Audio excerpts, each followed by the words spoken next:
The Late Night Alternative with Iain Lee on Talk Radio. We have ways of making you talk. Well, I'm not the kind to kiss and tell, but I've been seen with fire.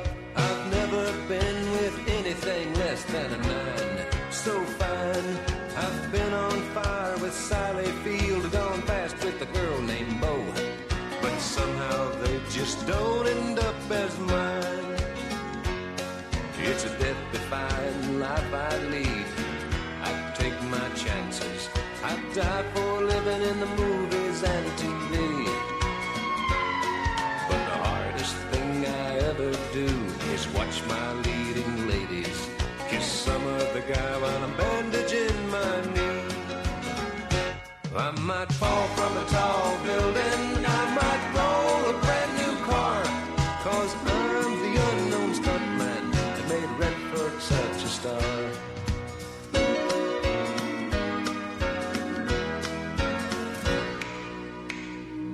I've never spent much time in school, but I taught ladies plenty.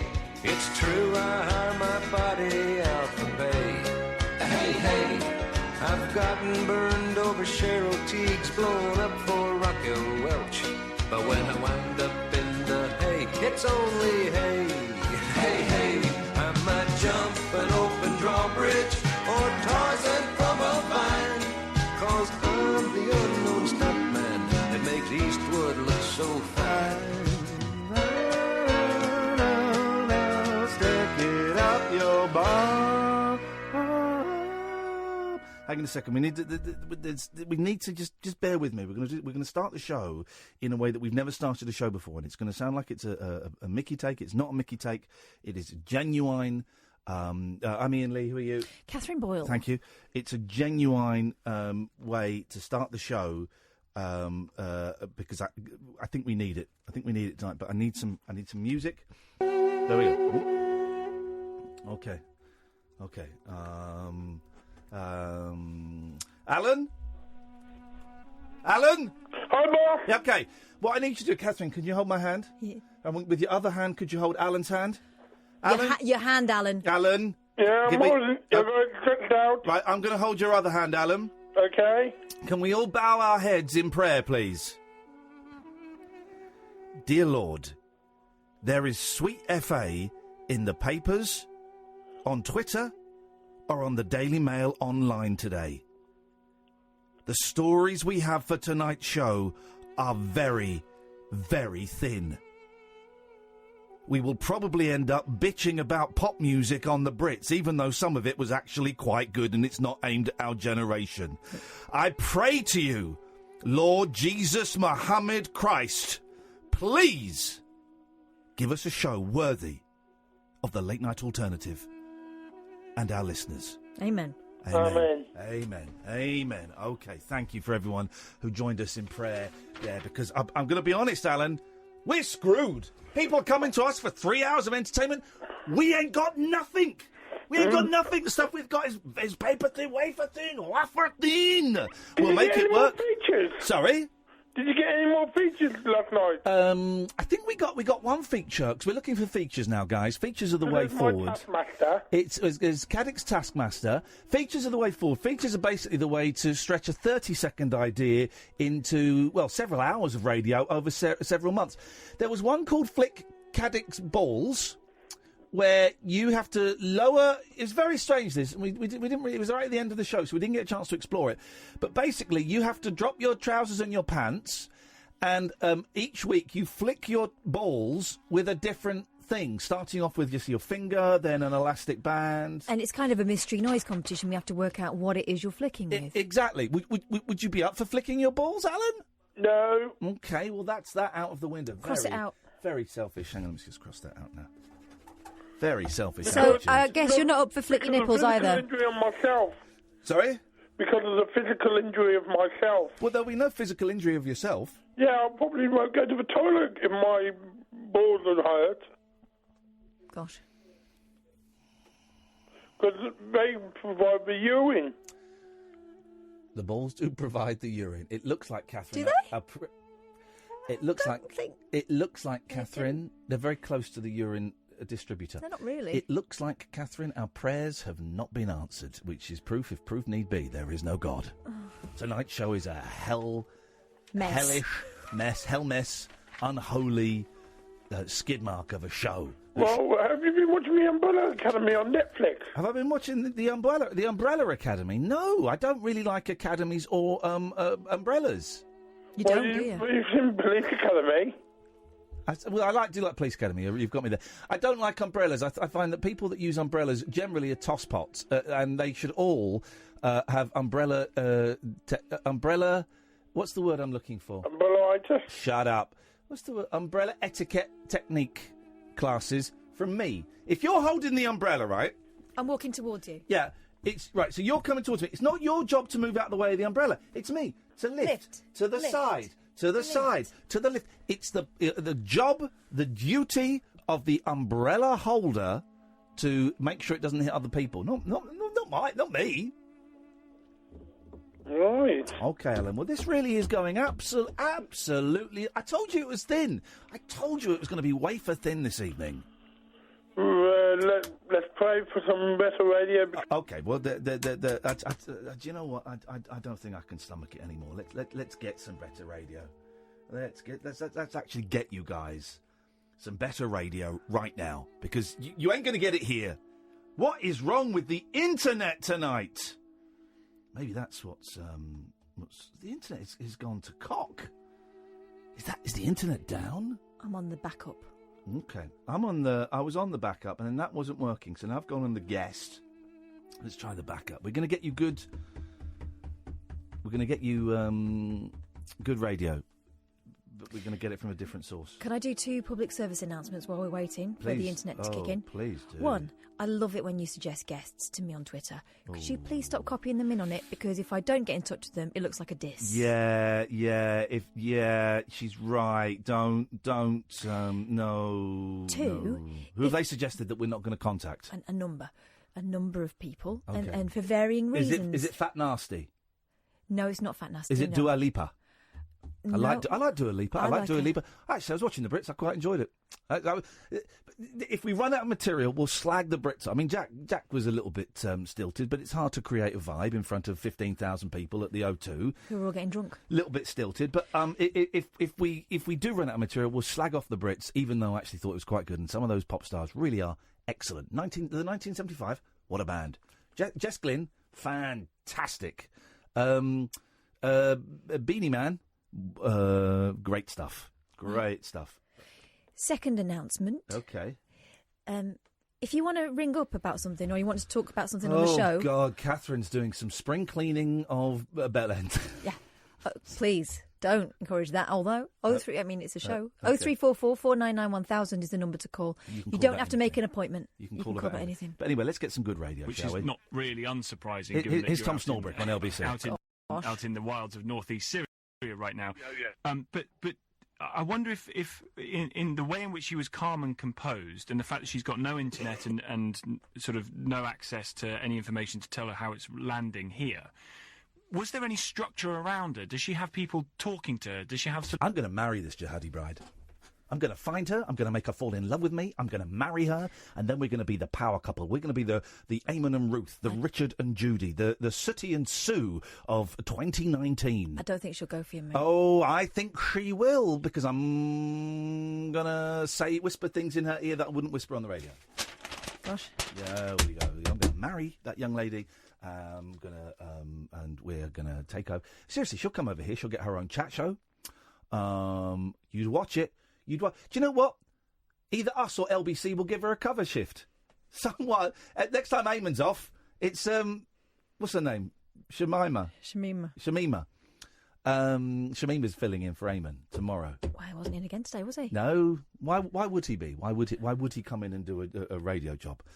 0344 499 1000. We're gonna. It's like those old lawnmowers. You've got to pull the cord. You've got to pull it and pull it. It keeps missing and it keeps missing. We'll get there eventually. It may not be until next week, but we're going to get there. Good evening, Simon.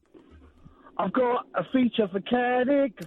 Can I just say, the features don't specifically... We're looking for features. They don't specifically have to be about Alan Caddick. They can be just for the show. Just for show. This one is particularly hang on, designed. shut up. I've just come up with a feature. It's called Just for Show, right? 0344. This is it. This is it. 0344 499 1000. What have you got that does something but you've never used it? It's just for show. That's not bad, is it? 034. I've got a record that cost me $500 a single. Never played it. It's just for show. 0344. Come on, Captain. You know that's not bad. 0344 499 1000. What have you got that does something but you never use it? It's just for show. That is not bad, is it? Just for show. We're here we go. Here we go. Yes, Simon. Continue, please. Yeah, this show should win awards, really. It has. I know. But look, I've got a feature for Caddick, a feature for Caddick. Well, he's even got a jingle for it, which is great. Yeah. Right. Saves us a lot of work, and it saves the advertising team upstairs no work because they don't do any. Yes! Today's feature for Caddick is... Listen to the show. Thank you very much indeed. Thank you very much indeed, Simon. Beth is being silly. Beth is tweeting, I believe, and is being silly. Right? So I said Eamon and Ruth, I said Richard and Judy, then I said Sooty and Sue. Mm-hmm. She's corrected me with Sooty and Matthew. Well, Sooty and Matthew weren't lovers. No. What I did there was, as I picked the lovers, I picked the couple, the married couple. Famous lovers. Famous lovers. Iconic lovers. Oh, this is great. Here we go. Iconic lovers. This is going to be great. This is going to be the best show ever. And we've sent everyone over to LBC. We should make this a meme. You know, like they do on Twitter. Yeah. Name me a more iconic couple. Yep. I'll wait. Here we go. ... 0344 499 1000. Can you do a more iconic couple? You can't play this, Beth, because you don't understand it. Can you do us?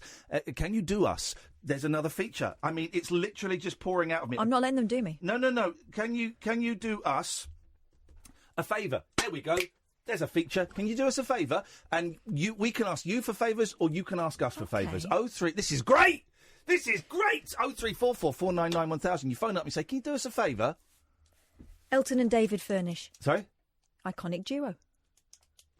This iconic lovers. They are lovers. Okay, they're but husbands. you called it an iconic duo. Okay, sorry, I'm confusing things. Okay, Elton and David Furnish. We've got it. 0344 499 1000. We've gone from nothing to actually this being the greatest show of all time. It's going to be brilliant. Here's what we've got. We got some features. One is called Just for Show. What have you got? What do you own that does something but you don't use it? It's just for show. Iconic lovers. And can you do us a favour? And you phone up and you ask us for a favour, or you ask one of the listeners for a favour. 03. This is going to be great. This is how you do it, Amy. This is how you do it. 0344 499 1000. Phone calls are free. May cost you pennies tops, but you'll speak to Amy. She will take your name and number and will give you a call back.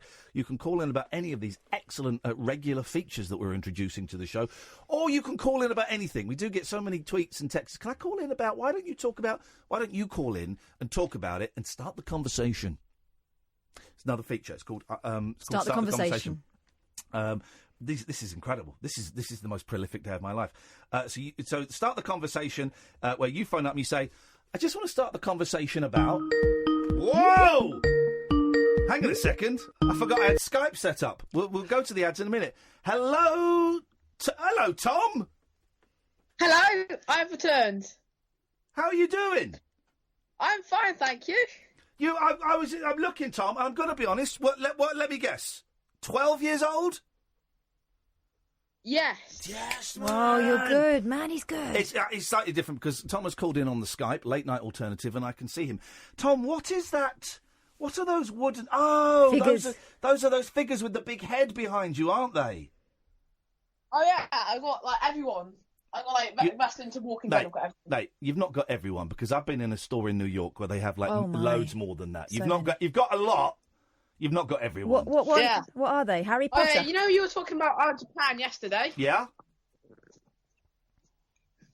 He's got the Japanese flag up on his wall. He's got the Japanese flag up on his wall. He's got the Japanese flag up on his wall. Tom is Nihon crazy. What can we do for you tonight, Tom? I'm just calling up to talk about when China are going to the dark side of the moon. Can you right, we're going to do that, but can you say, because we're trying to make features, can you say, I want to start the conversation about China going to the dark side of the moon. I want to start the conversation about China going to the dark side of the moon. We got a feature, guys. Tom is the first one in, and I'm loving it. Talk to me about it, Tom, because there were lots of people, weren't there, that thought there were like factories and shops and weapons on the dark side of the moon. Yeah, basically, I think it's just a whole load of malarkey, to be honest. Malarkey, you say? Basically, yeah. The other side of a planet is pretty much the same as the other side. Yeah. Well, England is very different to Australia. Different languages, different attitudes to race. Well, yeah, but like with something like Saturn, yes, it's exactly the same. How do you know? You've been there? No, but I do have a space simulator. Well, but I bet that space simulator was made by NASA. Do you trust everything NASA says? The stuff that they've proven is real, then yes. Okay, so Saturn is the same on the other side. You think the moon is the same on the other side. What about Uranus? Is Uranus the same on the other side? I'm not sure. I haven't seen. I haven't seen what Uranus. Oh, it's brilliant. It's brilliant. Yeah, I haven't seen what. It's brilliant, Tom Medley. Yeah, I haven't seen what Uranus actually looks on the other side, but it's probably the same. Okay. You imagine, yeah. Well, I never for 1 second bought the thing about there being factories and like aeroplanes and spaceships on the other side of the moon. It was a nice story, but haven't China been there already and taken pictures of it? I'm not sure. I know NASA's been to Mars and taken pictures of Mars. Like I swear now, like Mars is just turning into like a robo planet. Tell me more. Because the amount of robots, well, I'm not sure how much robots they've had on it, but it looks like they've had more and more robots. Yeah. Well, what do you think? I have a great theory that we humans lived on Mars maybe like 1 million years ago, and we had to leave because of some great tech war or some natural disaster. It's a theory, and a lot of scientists are really starting to grasp this theory and back it up. What do you think, Tom? Yeah, maybe because it's. Have you seen Doctor Who? Which one's Doctor Who? The one when he flies in this thing. Oh yes. He's got pointy ears. Yes. Yeah. He came from a planet that had a war, and yeah. If you look at the story, it explains much more detail. I've seen Doctor Who. I'm aware of Doctor Who and Tom Baker's great work. Yeah. So he comes from a planet called Gallifrey, and it's been into war, so he needs to flock from the planet, and all the Time Lords have been just washed out. Yeah. And he's the only one left. So. Yeah. And he's pretty much just flocked to Earth, really, but he goes to any planet he wants, really. See? So it could work. So what he's saying is... Flopped to Earth. My just like this show is flopping to Earth. My theory could be correct. All right, Tom, listen, we've got to go because I'm late for the adverts, but thanks for calling in, man. Nice to talk to you. All right, no problem. See you later. Bye-bye. Best call of the week so far is from Tom. 034 4499 1000. He was phoning in for our regular features. I want to start the conversation. We've also got Can You Do Us a Favour, Iconic Lovers, and Just for Show. This is the Late Night Alternative from 2003 on Talk Radio. The Late Night Alternative with Iain Lee on Talk Radio. Watch yourself on the texts, please. I'm going to read this. It's offensive. This is an indicator of what I do not want from listeners. We're talking about iconic lovers, and we talked about Matthew Corbett and Sooty and Sue.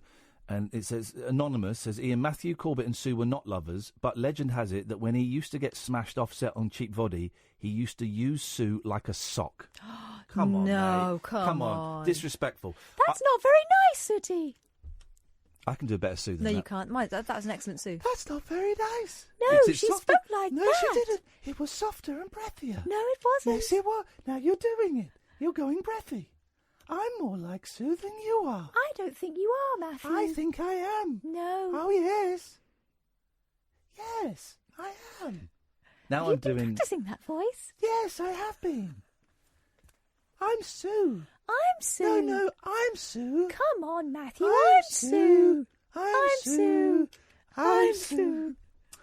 Iconic lovers, Kermit and Miss Piggy. Thank you, Richard. Yes. Oh, they broke up, though. They keep getting back together. Oh, no, they can't help themselves. Sid and Nancy, says Jimmy. Iconic. That's druggy lovers. Did Sid Vicious kill Nancy Spungen? Did he kill her? Did he shoot her? She got shot. Was it him or was it... Did she get right? Okay, don't Google it. I'm not Googling it. Let's try and remember. I've not seen the film. No, me neither. Did Sid Vicious kill Nancy Spungen? Was it a heroin overdose? I think it was a drug deal. I want to say it was a drug deal and she got shot. Oh. But Is it the Chelsea? Is that where they were? No, it was in America. And in New York, hotel in New York, very famous hotel in New York, whose name escapes me.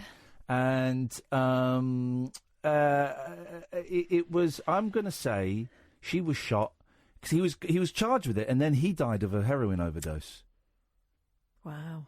Pretty sure. Let's see, there was another...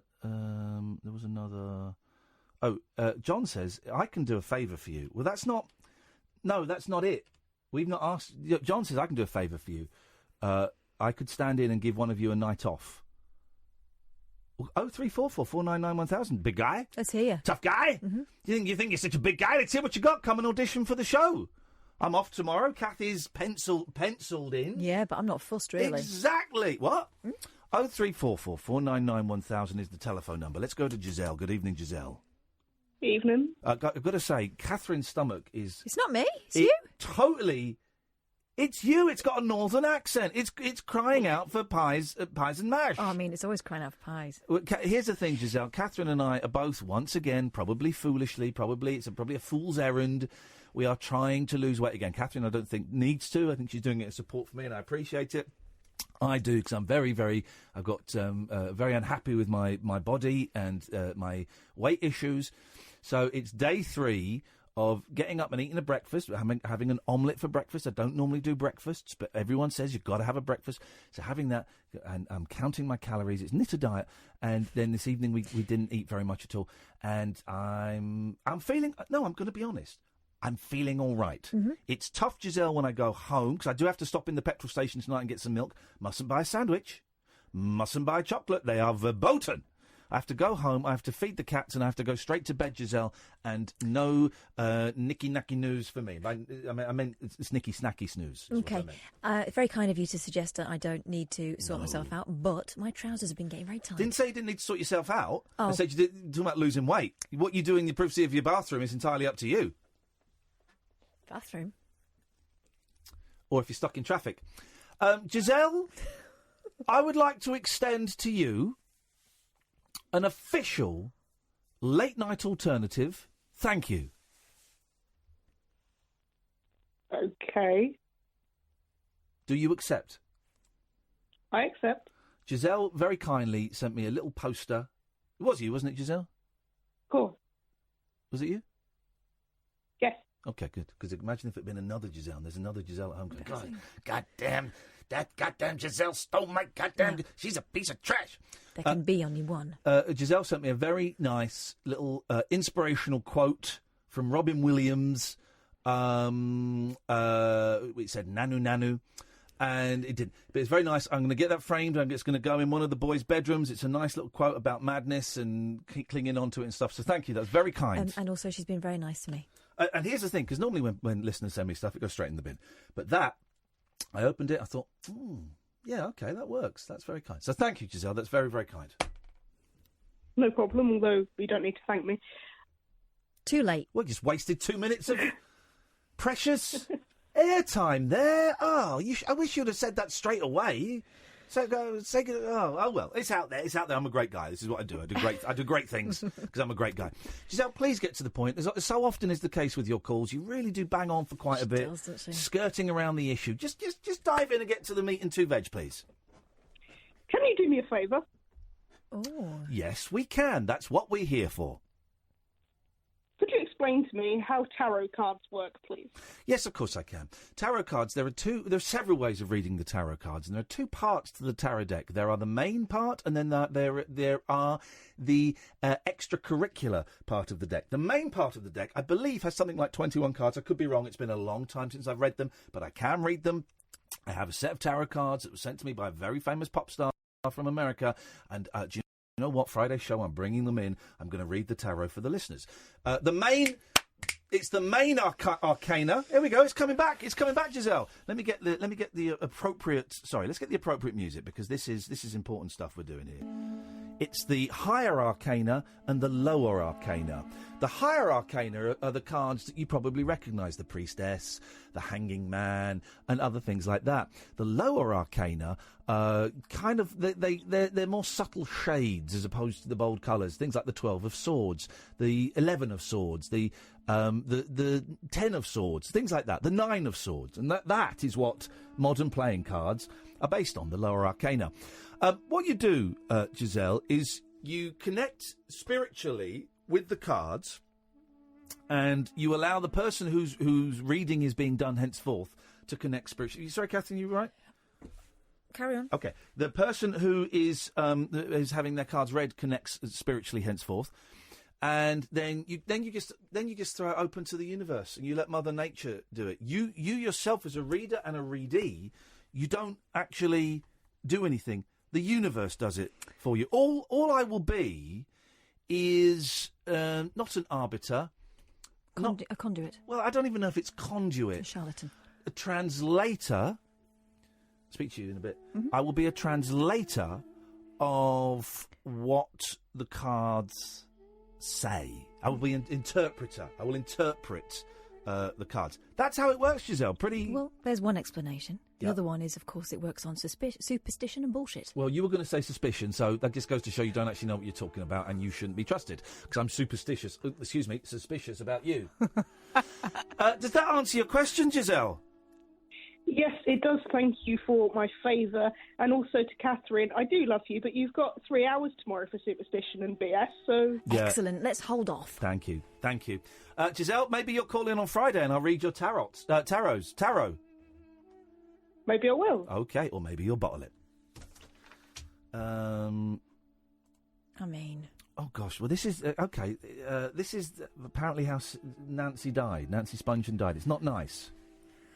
I'm actually going to issue a trigger warning if this is true, and I've no reason to doubt someone who's tweeting us called Martin Get a Life. This is actually horrible, right? And it's grimmer than I thought. Okay, involves self-harm. So and I'm not making light of this because this is horrible. If self-harm is particularly triggering to you, switch off for a minute, I would suggest, because this isn't going to be very nice. Sid and Nancy were taking turns to cut each other with a knife. Sid passed out. When he woke up, Nancy had bled out and was dead. Charged with murder. Somebody stood bail, and he overdosed on bail. Some say on purpose. That's sad. I think he was like 21, 22. He's no older than 23, I'm sure of it. I think he was like 21. He wasn't a member of the 26 club. No. I mean, it's a really sad story, Sid Vicious. The last... John Lydon's written a few books, a few autobiographies, and the last one, whose title escapes me, he's got a lot of love for Sid Vicious, and he writes very beautifully about him, and about how... Go on. He was 21. 21. He was a boy, wasn't he? About how he was abused by his mum, in as much as... Like, he'd go round, Johnny Rotten and John Lydon would go round to Sid's flat where he was living with his mum, and Sid would have like a bowl of cornflakes, and his mum would like sprinkle this brown sugar on the cornflakes, right? And after a while he'd go, why is she putting sugar on that? He said, oh, no, it's heroin. His mum was putting heroin on his cornflakes. What chance do you stand in that situation? None whatsoever. Well, thank you for that, Martin. That's grim. But of course, Sid Vicious is held up, and I did for a while when I was younger. Held up as a hero, rock and roll hero, and there's something to aspire to be. When he said it, he's a really sad, scared little boy, lost. He didn't have a chance, by the sounds of it. Have a chance. 0344 499 1000 is the telephone number if you want to give us a call. We've got features we're into. We've listened to the feedback on online in some of the forums and some of the social medias, and we have decided we're going to listen to the feedback. We're going to have no more obscure musicians, no more guests. Oh, we just talked about punk though. But not as a guest. Okay. Not as a guest. Oh, we didn't play any punk music. Didn't play any punk. Never played any punk. Instead, what you guys want, you've told us again and again and again, is you want us talking, sharing our lives, but not talking about drugs and mental health, and features. Well, you're gonna have features coming out of your wazoo. In fact, there's a feature. What? Oh, you did this the other day, didn't you? Do this? What's been inside your body? No. What if you had stuck in you? Yeah. What's been inside your body? Not necessarily. Okay. Well, then I'm gonna. So you're saying it's different? I think it's different. What did I say? What if you had stuck inside your body? No. That's what you just said. What was yours? What if you had stuck in? Right. Yeah. I'm having what's been inside your body. Oh no, I think mine was what have you been stuck in. So it's completely different. No, yours was what have you had stuck inside you. I'm sure I saw someone. No, I don't think so. Really? Mm-hmm. What had you been stuck? What had people been stuck in then? Well, they didn't respond because they never do.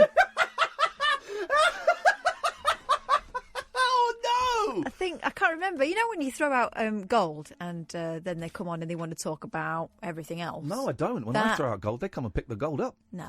Okay, well, I'm doing what's been inside your body. Steady. 2 human beings. Children. Oh, I'm going to report you to the authorities. Think it sounds cool? It's not cool, it's disgusting. No, it was disgusting. I got rid of him as quickly as possible after the 9 months. Oh, baby, sorry, I totally misunderstood that. I thought that was a horrible, horrible confession. What did you mean? Just 2? Sorry? Oh. Oh, here we go. I was more concerned about the fact they were children. So, please, I'm trying to tell the listener to just play it cool, and you're playing it like a fool. Don't. There's another feature. You were playing it cool. But you acted like a fool. Call me now, 0344 499 1000. You've got to say call me now on the end, otherwise they won't know it's a cue to call. I'd forgotten how easy it was doing this shit. It's so easy coming up with this stuff once you get back into that. Right, okay. So when have you tried to look cool but you acted like a fool? 0344 499 1000. What's been inside your body? Just, you know what I mean? Oh, hang on. No, CJ did ring up with something that had been inside his body. Okay. I think it was a candle. Okay. Well, let's just tread carefully, please. Do you want to start the conversation? Can you do us a favour? Iconic lovers and just for show. That's my favourite one. What have you got that is meant to do something, but you don't use it? It's just for show. 0344 499 1000. This is going to be some hell of a show. CJ says I had a candle stuck up his bum. 0344 499 1000. The Late Night Alternative with Iain Lee and Catherine Boyle on Talk Radio. The Late Night Alternative with Iain Lee. I'm a nut job, but not that kind of nut job. On Talk Radio. Honest to God, it's the new Breaking Bad. Oh no! 0344 499 1000 is the phone number if you want to give us a call. I just read a really sad post from Imani Coppola, Facebook. Her brother's really ill, like dying. Maybe not. Hopefully not. And of course, in America, you got to pay for your treatment. You don't. It's not. You don't. You got cancer. You've got cancer, lung cancer, advanced lung cancer. You don't just rock up and they go, okay, fine. Well, we'll do what we do. It's like, okay, how much? Well, we're going to have to bill you for this. And if you've not got the insurance, or you've not got the money, well, you're screwed. So she's posted this post on Facebook. Unfortunately, the infection in his lungs might take his life. If they wait too long to treat with chemo, the cancer could kill him. If they treat with chemo while he has the infection, that could kill him. I'm asking for donations so we can approach this holistically. If you can help ease a little of the financial burden, you'd be doing my family and I a great service. Oh man, what world we live in? That's America. That's supposed to be a civilized country. I just tried to give her a few quicks. I love him, and I consider her a friend. And but because the internet's playing up, I'm not sure if it's gone through now or not. Anyway, I'm not saying this so that you go and pay, but if you find Imani Coppola on Facebook, and I'll link to it on my Facebook page as well, if you want. You don't, there's no obligation, but that's what world we live in. 0344 499 1000 is the telephone number if you want to give us a call. Catherine, it's the show is feature heavy tonight. Totally. What features have we got? Let's go through them. Let's rattle through them. Let's. By the way, you don't have to call in about the features. You can call in about anything you want. The switchboard's empty now. Let's not leave it like that because it makes us feel lonely. Catherine, yeah. Away you go. So if you want to help us out, 0344 499 1000. Can you do us a favour? Can we do you a favour? You just phone up and say, "Can you do us a favour?" And we'll see what happens. Just for show. Yeah. Can you explain that one? Oh yeah, just for show. This is my favourite, right? Where you've got something that does something, but you don't do it. It's just for show. Here you go, Maz. I've got £3,000 worth of comic books, never been read, because I fancied the fella in the store. It was in America, and couldn't bring myself to cancel my subscription. Wowzers. In that case, if we're doing magazines and stuff, I've got shed loads. I've got nearly a full set of The Unexplained. I have got about 200 issues of Beach Boys Stomp fanzine. I just keep buying on eBay. I got loads of stuff. I have got from before I had children and realised that I needed to prioritise, I don't know, food and that. Yeah. Some collectible Barbies. Collectible Barbies. Which are hidden away because I know that if I don't hide them away, I'll come back one day and they'll all be naked sitting in a caravan. Yeah. Oh, really? Oh, that's what my kids do. No. Yeah. No. They get really cool ones and then they strip them off immediately and stick them in a tracksuit or something. I mean, they don't know. So that's not happening to Dinah Ross, I've decided. Sorry? I've got Dinah Ross. Dinah Ross? Barbie. Real Dinah Ross? It looks like Dinah Ross. Racist? What? Well, it's racist. No, it's modelled on Dinah Ross. Well, hang on. I said that someone looked like Dinah Ross and you called me a racist. Yeah, but it's actual Dinah Ross Barbie. Right, so it is Dinah Ross then? Yeah. So when I asked it and you said it looks like her, you should have just gone, yeah, no, it's her. But you didn't. You said it looks like her. Yeah, all right then. Yes, it's her. And yet I said someone looked like Dinah Ross, and I meant it. She looked like Dinah Ross, and you said I was being racist. Well, I wasn't being racist. She looked like she was a black woman, a singer, and she looked like Dinah Ross. She had the same kind of like long. Gosh, Dinah you're sounding Ross. really racist. No, I'm not. She had the same kind of hair that Dinah Ross had in the 80s. What? Hair's not racist, is it? Oh, I'm so unwoke. I'm so unwoke. So I've got her. I've got Marilyn Monroe. Yeah. From from the drugs and the Kennedys. No, Gentlemen Prefer Blonde. From the grips of the mafia. What else have I got? I've got Wonder Woman, Catwoman, who looks like S&M Barbie. Oh, okay. And but if you've just phoned it, if you just touched it, it's Kath's dolly collection. And some Munchkins. Double N says, may I start the conversation and ask you a favour? Combining two topics, two features. Would you consider coming to our comedy club gig? You would be the face of it. You and Kath. It deals with disability and acting and stand-up comedy.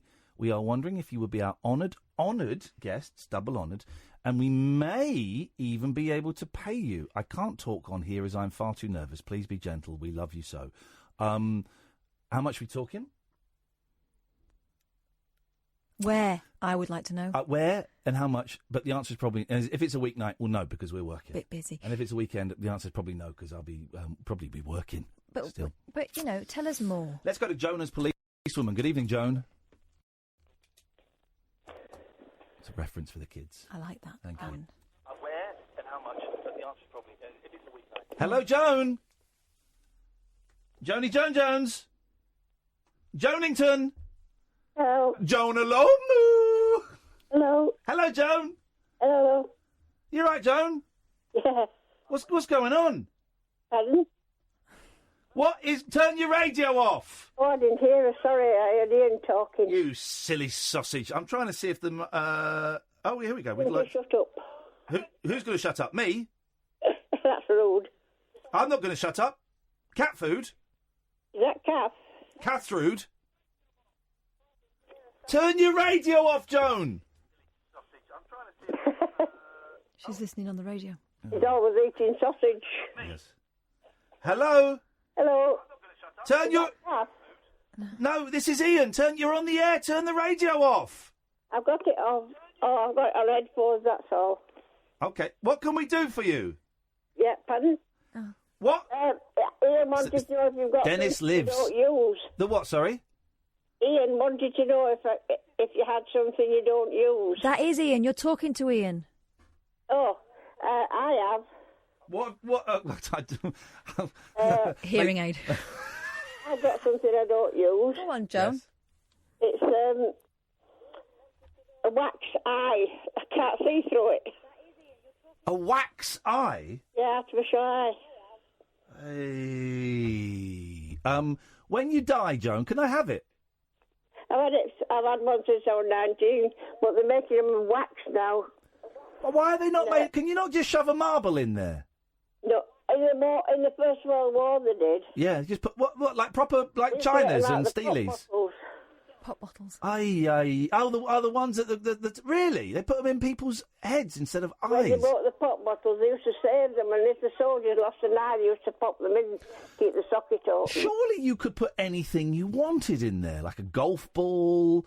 No. Yeah, why not? It'd be too big. I could fit a golf. Have you ever seen the people that can make their eyes pop out of their heads? No, seriously, they can make them pop out. I've seen it a few times. Pop through. When I was in hospital last time, Yeah. I had my other eye was septic because they'd taken a stitch out, somebody that didn't know what about it. Oh, And I've lost most of sight in that eye now. But well, I was in a ward on my own, I had radio 2 on, and I was listening to this music, and a song came on. Yes. And it was called "What Would You Do If You Had No Skin?" Oh my God! What a romantic song that is. My granddaughter did. I don't know who's singing it, but it's really funny. What would you do if you had no skin? That At would. the end of it, it says, "What would you do if you had no skin? There'd be nothing for the nurse to stick the needle in." Oh.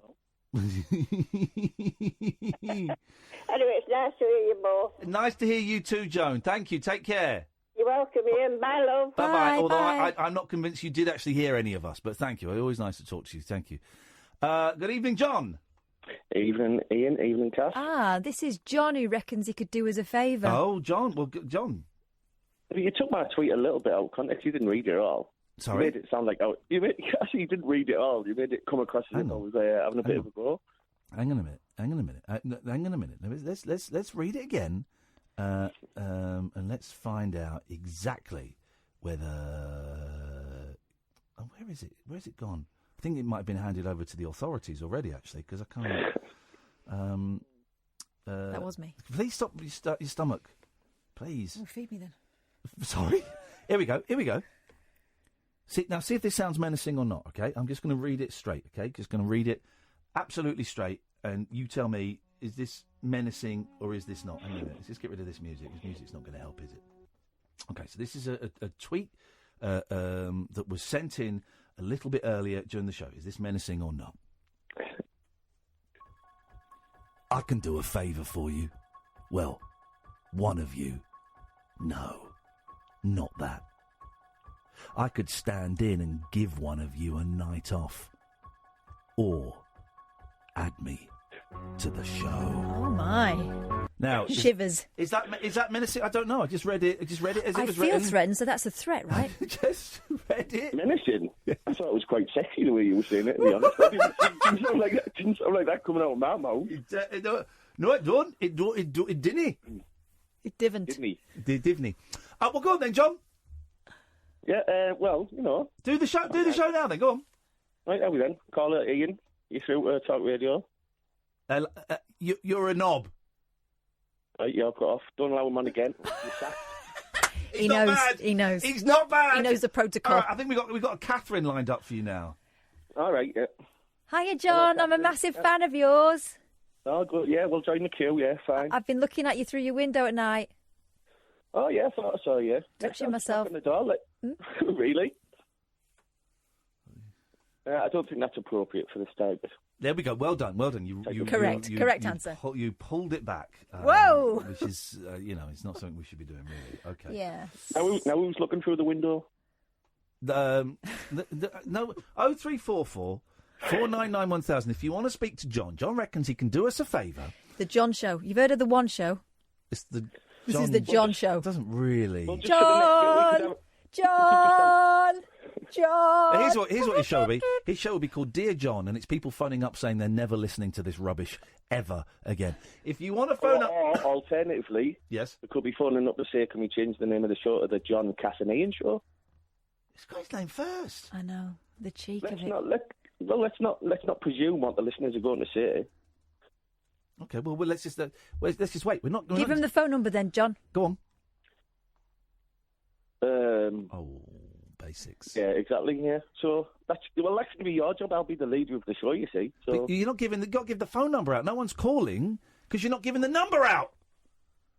Give them the number, Iain, will you? Flipping it. Wow. Well, hey, this is what it's like to be me. Yeah. Well, actually, I don't remember it. Kath, can you give the number out, please? 0344 499 1000. If you want to speak to John, it's John time. John, with John. On the John. On the John. Say I'm your number, John. Say what? Say I'm your number, The John. number John thing doesn't work. I know what it is. It's Papa John. Papa John. My boys saw a Papa John's by the cinema the other day. They were in hysterics, going, "Look, it's Papa John, Papa," and they kept calling me Papa John. Why? I don't know, because you met my kids. They're nuts. If you want to speak to Papa John, 0344. I'm really working for the phone calls here, John, and ain't nobody coming through. We'll take calls straight to air for the next 90 seconds for Papa John. Let's call it Good Night, John Boy. Let's hear it. Here we go. And the Go phones on, are going. There must be a fault with the line. Is it working? It's working, yeah, because you're on, mate. Maybe I think it's a fault with the vibe. You think? No, surely not. Really? Call straight to air if you want to speak to Papa John. 03. Pump the vibe, quick, John. Come on, pump it. Yeah, here we go. Come on, guys. There we go. What, could it be that bad, really? You're sounding desperate as opposed to vibe pumpy. Well, I'm getting the feeling that you're just not letting them straight through. No, it's not a conspiracy, John. It's not a conspiracy. There's no phone calls, Papa John. Well, at least we might get a sponsor for the show. Here's the thing. I don't think saying the company's name a lot gets you a sponsor. I think it gets you in trouble. Let's try. We've got another 60 seconds before we're going to have to cut you off. 0344 499 1000. Call up and speak to Papa John. It's the Papa John Show. This could be the shortest running show. Hang on a second. Line 2, you're through to Papa John. Hi, John. How you doing? I'm all right, mate. How yourself?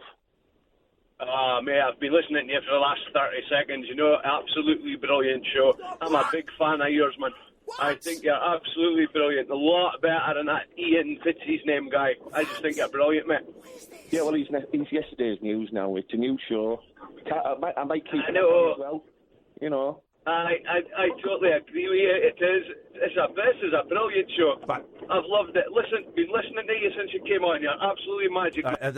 He's gone. Let's go to prank callers. Let's go to line 3. Line 3, you're through to Papa John. Oh, hi. Long-time listener, first-time caller. I never want to listen to this rubbish again. Oh, dear. Bye, John. Oh, that's more like it. Try not to be too hurt. Let's go to line 3. Line 3, you're through to Papa John. Hi, Papa John. This is your producer, Amy. I'm here to help. Oh, hello there. What can we do? Hi. Where's the vibe gone? Hello? Hello. What can we do for you? So, John. No, John. I'm your producer, darling. So I'm here to help. Okay. Well, maybe you should take some phone calls. What do you think, producer? Absolutely. Okay, let's go. Oh, she was doing the number. Sorry, producer Amy. I do apologise. We've got line 3. You're through to Papa John. Hello, Papa John. Hello, line 3. How are you doing? I'm all right. How are you? I thought I'd find you sounded a little bit Rookie desperate. error. Don't never ask them how they are, because they'll tell you. We're late for the news, and There's nothing going on in the news anyway. The listeners are more important, Iain. Give the listeners a chance to speak. Oh, all right. All right. You can explain it to the boss tomorrow, John. Go on then. Right, what can we do for you? I mean, I was just phoning up to help you out. Oh, well, yeah. Well, have you got anything you'd like to talk about? Can I do anything for you? No, I don't think so. Do you specialise in anything in particular? Not really. I can do anything. Okay, let's go. Line 4. You're through to Papa John. Oh, brilliant. Hello, John. Hello, Langford. Hello, mate. Hello, mate. Great show. Not well, much better than the Brad and Catherine show I tried to pull off 2 weeks ago, but I don't think you're as good as the Iain Catherine show, I'm afraid. You don't think so? No. Well, the callers seem to be coming through. I've never known it be so busy in the last 5 minutes. Line 6, you're through to the Papa John on the Papa John show. Papa John's pity party. Marvellous, thank you. Just checking, do you do deep pan? We can do whatever you want, mate. Brilliant. I'll call back in order in a bit. Thank you again. Bye-bye. Okay, let's go. And last one, because this show's getting on my... this is getting on my tits. Line 7, you're through to Papa John. What's this Papa John bag of shite all about? There we go. I think he speaks for a nation there, Papa John. You're a good sport, Papa John, but I think we're going to stick with the regular stand-in of... what's your name? Pink. Pink is going to be standing in. But thank you, Papa John. You're a good sport. 0344 499 1000 is the telephone number. This is the Late Night Alternative with Very Late for the News on Talk Radio. The Late Night Alternative with Iain Lee on Talk Radio. We have ways of making you talk. Here's a message from the Haters Club, dedicated to the one I love. I've been cursed by your wicked kiss. Once felt it's forever missed, forever missed. I'm a member of the Haters Club, and I'm hating every minute of me without you, you without me. Give me some of that misery, that misery. I'm a high hater. I run with the best like Darth Vader, and the witch of the West, poisoning apples to make you ill, like Cruella de Vil. I'll set you up for the kill. It's such a twisted state of bliss, indulging in such hatefulness. I just need a prequel to redeem my evil, 'cause I wasn't always like this, like this. Seeing couples hand in hand makes it hard for me to understand. Me without you, you without me. Give me some of that misery, that misery. I'm a high hater. I run with the best like Darth Vader, and the witch of the West, poisoning apples to make you ill, like Cruella de Vil. I'll set you up for the kill. I'm jinxed with a curse. I got nothing but bad luck. Could I be superstitious? Don't think. Cross my heart. Hope to die. Why's your love so vicious, vicious, vicious, vicious? I'm a high hater. I run with the best like Darth Vader, and the witch of the West, poisoning apples to make you ill, like Cruella de Vil. I'll set you up for the kill.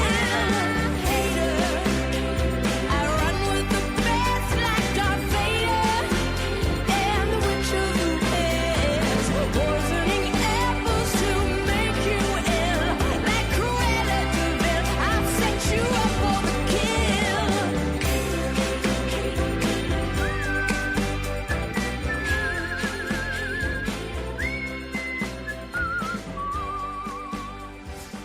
Poor Marnie. I think she's one a brilliant songwriter and singer. B, when I was in New York with my kids, and I was having a bit of a tough time anyway with other stuff, and she arranged to take us to the cinema to see a film that was actually probably not age appropriate, but it doesn't matter. And she just spoilt them totally, not by buying them stuff, but just by talking to them like they were adults. Yeah. Greeting them from 100 yards down the street. She saw them and just started flossing in the street, knowing they would dig it. And my youngest went and sat next to her in the cinema. He's never done that. And also, I messaged her saying I was just struggling a bit. And she said, if you want me to take the kids for a day, I'll take the kids for a day. I mean, of course I'm not going to do that, but I mean... What a kind soul. Marnie's lovely, and my impression of her when we met her was she's got this kind of tough exterior, but actually she is just the most open-hearted person you'll ever meet. Lovely. And absolutely bonkers as well, which makes her all the more wonderful. And very sweary. I keep saying, I've got a house now. Come and stay at my house. You can use it as a base. We can hang out if you want. We don't have to hang out. Just come and, and I think she's going to come over at some point. So Get ready for some adventures, is what I will say. 0344. I've posted that link on my Facebook page, by the way, facebook.com/Iain Lee, but I never really kind of tweet help you out donation type things, and I never expect anything. So if you want to have a look at it, do, and if you don't, it's cool. We won't fall out over that. 0344 499 1000. The late night alternative. I'm Iain Lee. Who are you? Catherine Boyle. And we have listened to the complaints. No more niche musicians. No more musicians who may or may not have taken drugs. No more talking about anything miserable and dour. We're doing features. We're doing fun.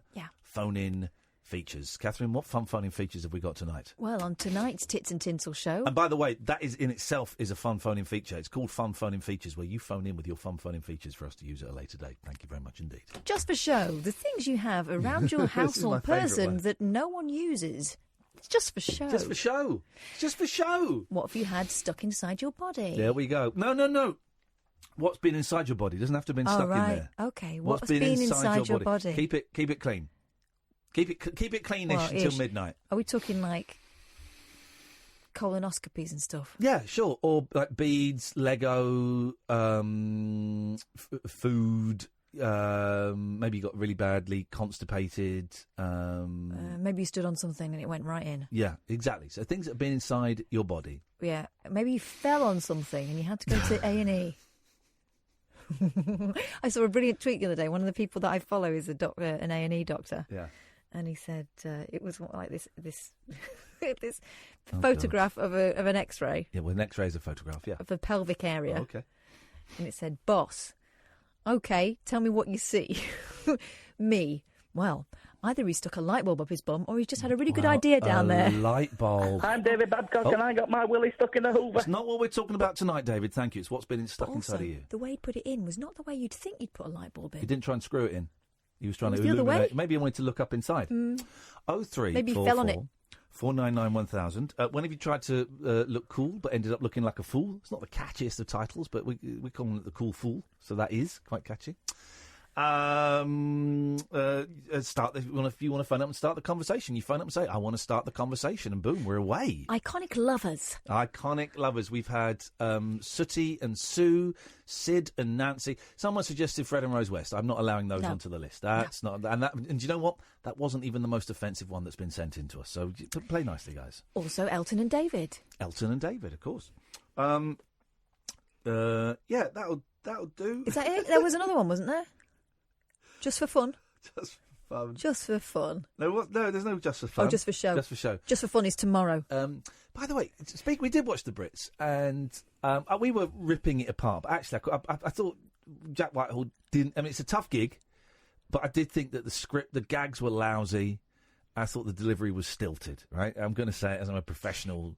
I'm a retired television presenter, right? Listen, I hosted the Q Awards one year. I got to introduce Christina Aguilera on stage. Wow. And I was awful. I mean, I was awful. I've got a video of it somewhere, which I keep thinking, maybe I should convert that and put it online. Nah, probably not. So it's a tough gig, but I did think he was a little bit dry. And yeah, but he wasn't Mick Fleetwood and Samantha Fox, was he? Unfortunately, no. But I'll be honest, I quite like... Yes, it was crying out for a Jarvis Cocker, jumping up on stage and flapping his bum around. They needed some irreverence. But I enjoyed it. I like Dua Lipa. Now, I know she's pronounced Dua, not Dua. Mm-hmm. Thought she was Dua Lipa, but Dua Lipa. I like her. I like Pink. Didn't get to see Pink perform, but I like Pink a lot. Mm-hmm. I like Sam Smith. We like Sam Smith. Yeah. I quite liked... I've never heard the 1975. I quite like the cocky arrogance of them. That's what you want from your pop bands. Cocky arrogance. Although they did sound like Simply Red, I thought. A little bit, yeah. There's a bit of that going on. When the sax started, I thought, wait, guys, come on now. Did you learn nothing from the 80s? The sax is verboten. They don't know because they weren't around. No. These will be people born in the 90s. No, these would probably be people born in this century in some instances. But Little Mix did a thing. Yep. Here's the thing, though, and this didn't win an award. This is my favourite song of the moment because I've been getting a lot of cabs, Ubers. Sorry, guys, I get black cabs as well. I get both. I share the wealth. And sometimes I listen to Kiss, the radio station, not the rock group. In fact, I listen to Kiss. I've been listening to Kiss for a bit, sometimes in the car. Just gets me pumped up. And the song... Ooh, she's hot, but she's psycho, a little bit psycho, and she is a nutcase, and mental should be locked up. Ooh, she's cute, but a sight. What a great, if politically incorrect, song. Now, when I heard that, I thought, oh, this has got to be some kind of, maybe a Danish pop star, maybe some kind of like Swedish thing where they don't realise how woke we are these days. You can't. I mean, first of all, mental health. Second of all, feminism. I mean, why is she necessarily a psycho? Oh, hang on a minute. She's an American. Yeah. Oh, but then in America... they can say what they want these days. In America, they still use the abbreviation of spastic. I know. And that's someone saying that word, don't worry. They use it, and they spell it, end it with double Z. In fact, one of the Transformers was called the abbreviation of the S word. And it has none of the connotations that it has over here. I was watching something the other day, actually. And it popped up. It may have been like a Will Ferrell film, or like one of his family films, as opposed to one of the something like that. And it popped up, and it was like it does make you wince. I'm pretty sure I heard Jennifer Aniston say it, and I think on Friends or something. She said she'd S'd out, as in like lost her stuff. Yeah. Funny, isn't it? Yeah. 0344 499 1000. Oh, now Ed says it's just for fun. Now, Ed, this needs some explanation, right? I know. Okay, I have a falcon sex hat. Oh, I've seen that on Twitter. But it's useless here, as there are just seagulls in this area. I saw this, but I had so many more better things to do with my time. I think I had to go and have a dump, actually. Gosh. So I didn't follow the story up. What is a falcon sex hat? So, in order to make little falcons in captivity. Yeah. They'll get a male falcon and they will introduce it to its keeper's head. So is the hat like what are those things you make out of Pringles and marigolds? Kind of. What's it called? A lube tube. What's it called? A fleshlight. Fleshlight. Thank you. Yes. Is it like a fleshlight for falcons? Yes, I guess it is for falcons. Falconry. Okay. And then he leaves a deposit. Yeah, there's like little holes all over it. It looks like a sort of mushroom hat. How many falcons can you have? Oh, just one. I wouldn't mess with more. They're quite big and there's like scratchy. Yeah. But why would they not do it with a lady falcon? Why are they doing it with a hat? What's so horny about hats these days? I don't know. That's another feature, by the way. What's so horny about hats these days? It's true, 0344 499 1000. Sally, stay there. We will come to you in a bit. This is the all-new, feature-heavy late night alternative. You wanted it, you got it. It's electric, it's eclectic, it's always rule-free. It's the late night alternative with that man, Iain Lee. On Talk Radio. 0344 499 1000 is the phone number. We've got Bill and Ben as iconic lovers. I don't know if we know that for sure, but why the hell not? And that's from Jamie. And Amy says Romeo and Juliet. They're the most iconic of lovers. Teenage lovers, of course. He would now be listed as a sex offender. He would be on the sex offenders register. He was 14, she was 12. So, yeah, actually, don't give me any yeah. I think the fact that they were quite similar in age would be taken into consideration. Do you not remember the conversation we had with the man in the canteen? Well, there's no suggestion that... Listen, if we're going to... Her dad would definitely have pressed charges, wouldn't he? Listen, if we're going to go back and point the finger at people that are dead, Savile, for example, then we can certainly point the finger at Romeo. I think so. Thank you very much indeed. 0344 499 1000 is the telephone number if you want to give us a call. So much to talk about, and honestly, quite a lot of time to talk about it as well. Really got to stretch this very thin material out. Let's go to Sally. Good evening, Sally. Hello. I was hesitating there as though there were a big list of people. You're literally the only call on the... Okay, you didn't need to tell me. That sounded busy then. Well, it's not. Sally's all we've got. I'm not saying all that as in... right. No, I'm not saying it as in... I'm saying, Sally's all we've got, which is great, but we have no more calls after this, dear listener, so, please. I think Papa John killed the show. Of course he did. Oh, no. No. I like John. Oh, well, why don't you go and phone his show then? Okay. Thank you. All right. Good point you added there. You burn. Sick burn. Feel the burn. I roasted you. yeah. Is that they call it a roast, don't they, in America? When basically you go up on stage and you go, well, the thing about Catherine is she's got a big nose and she's an asshole. Oh God, Catherine, I tell you, Kath passed away, but Kath, in her own words, Kath was a dick. Yeah, that's right, baby. Yeah, what was Kath? Kath was a dick. Yeah, that's right, baby. Hey, one more time. What was Kath? Kath was a dick. And she still is a dick, ladies and gentlemen. Would you please welcome to the stage Catherine Boyle? And you come out, and the roast continues, and then we bring up George Carlin, Jimmy Carr, Mitchell and Webb reform to do a little sketch about what an asshole you are. But it's all done in good. It's all done in really, really good humour. Really good. It's good humour. It's good humour. It's fun. It's great fun. The In-Betweeners, 3 of the In-Betweeners, and Greg Davis as the 4th come up and do a skit about your, what do they call it? Your glitch. What do they call my what? What do they call Fanny? Oh my God! Really? Your clunge. No. This is what a roast is. I'm just describing it. I'm not doing it. Could you not use me as an example? I'm not saying I approve of it. I disapprove of it very much so. I'm just saying this is what is classed as entertainment. Picking on my mate? No. In-Betweeners. No, the cast of the In-Betweeners. I will not stomach that. And if I see you, even the one that wasn't there, but not Greg Davis because he's huge, if I see the other 3, I'm going to beat the crap out of you. I'm going to beat the crap out of 3 of the cast of the In-Betweeners. Anyway, Sally, what can we do for you this evening? Yes. Kath was a dick. Hey, steady on. Don't be so hard on yourself. Don't be so hard on yourself. You're a human being. You've got rights. You've got human rights. You've got the right to breathe. You've got the right to be and to exist. Kath was a dick. Hey, stop that. Got a right to an employment tribunal. She is my best friend. Piling up. She is my best friend. And even though I know it's you... Kath was a dick. You are not. You are better than that. You are someone... Hold my hands. Nope. Please hold my hands. Nope. There we go. We're holding hands now. No, we're not. Yes, we are. No. Yes, we are. I don't know why you're saying we're not when we're actually holding hands. We're not. Cameras can pick that up. Yes, we are holding hands. We are actually holding hands. Look, you can't see that. We are holding hands. And Catherine? Kath was a dick. Stop it! Look me in the eye. That's better. And you're holding my hands and looking me in the eye. I'm not looking yes, at you him. are. Don't be embarrassed to say it. No. Kath! Kath was a dick. Stop it! Can you stop invading my space, She's please? my best friend that you're talking about. Oh, God. We'll work on that. We'll work on that a bit more later on, Sally. That's okay. I am doing I'm sorry, I'm a bit emotional. I'm choked up that my friend with such low self-esteem. I am doing self-motivational courses. I forgot the title for a second.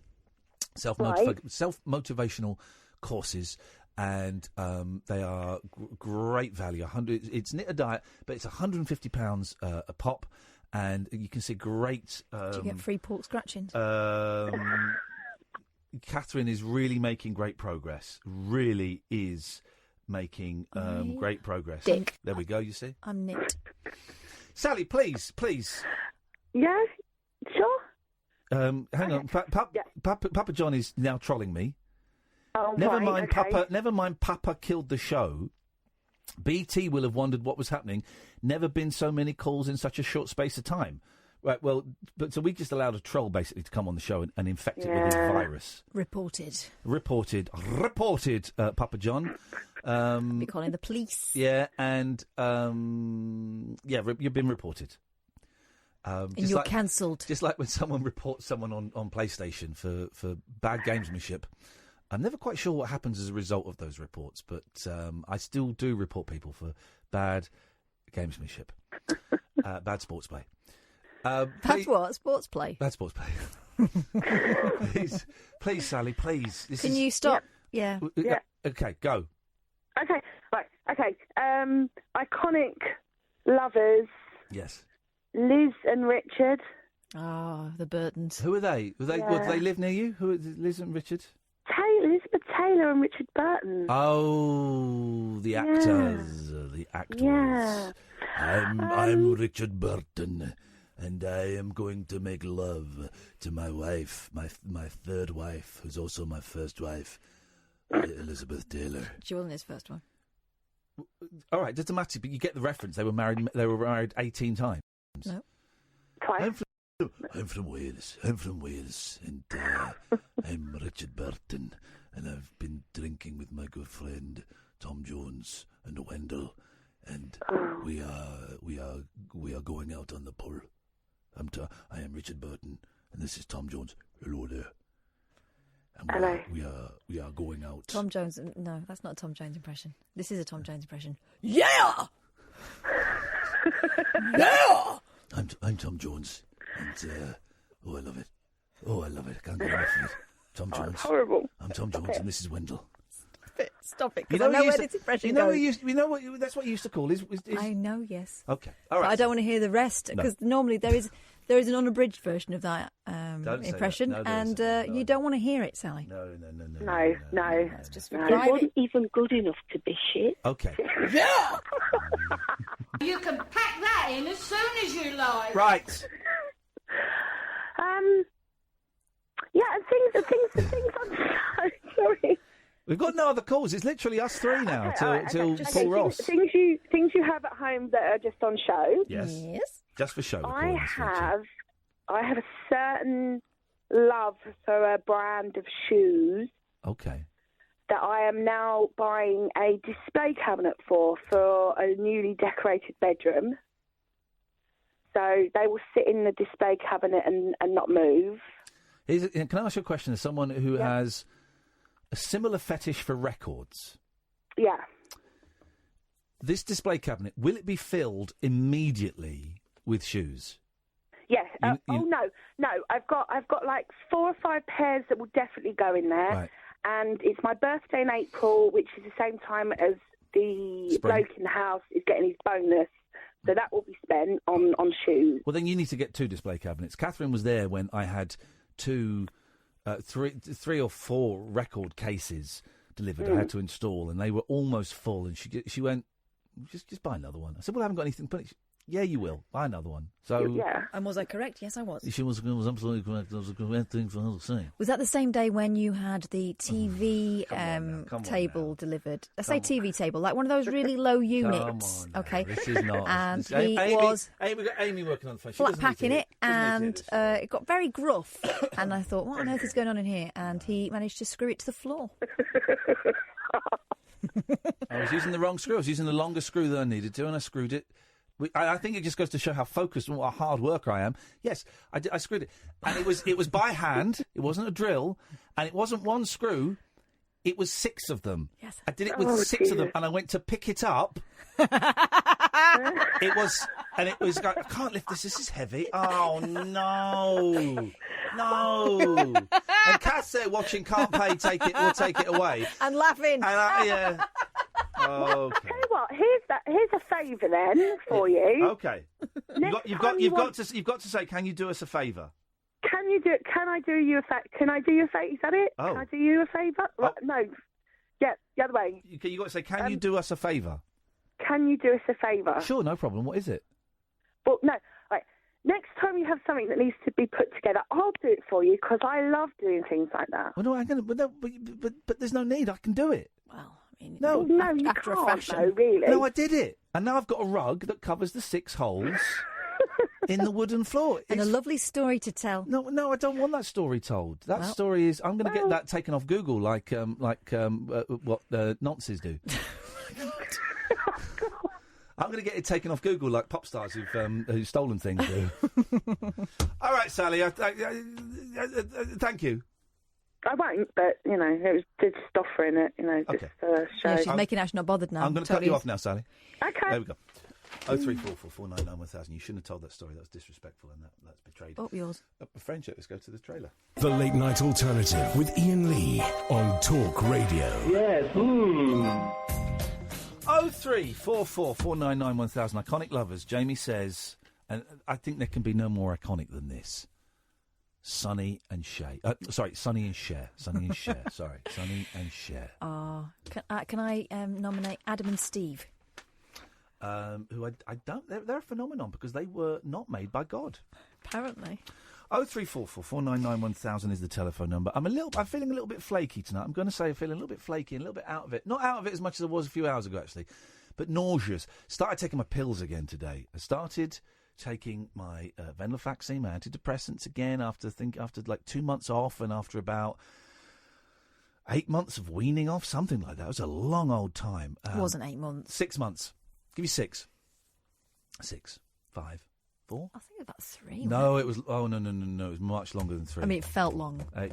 Well, this is my mental health you're talking about, there, Catherine. A little bit of respect.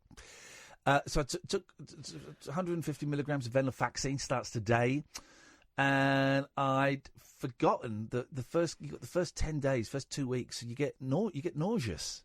You get psychedelic. No, it's not even psychedelic. You get a headache. Things are a little bit blurry. Vision's a little bit blurry, so I might start wearing my glasses tomorrow. Can you find them? Which is great. Yeah, I know exactly where they are. You don't need glasses then? No, I remember. But I'm feeling a little bit nauseous, and I was speaking to someone on the phone earlier on, about 4 hours ago, and I was aware that I was kind of rambling a little bit. I was finding it hard to focus in on the thing, but luckily tonight that seems to have gone. We seem to be tip-top. Number 1 condition. Take your meds, guys. There's no shame in taking your meds. Have them. It's my motto. It's my mental health motto. Have them. There's the thought for the night. What advice? What would you say to anyone with mental health issues? Have them. That's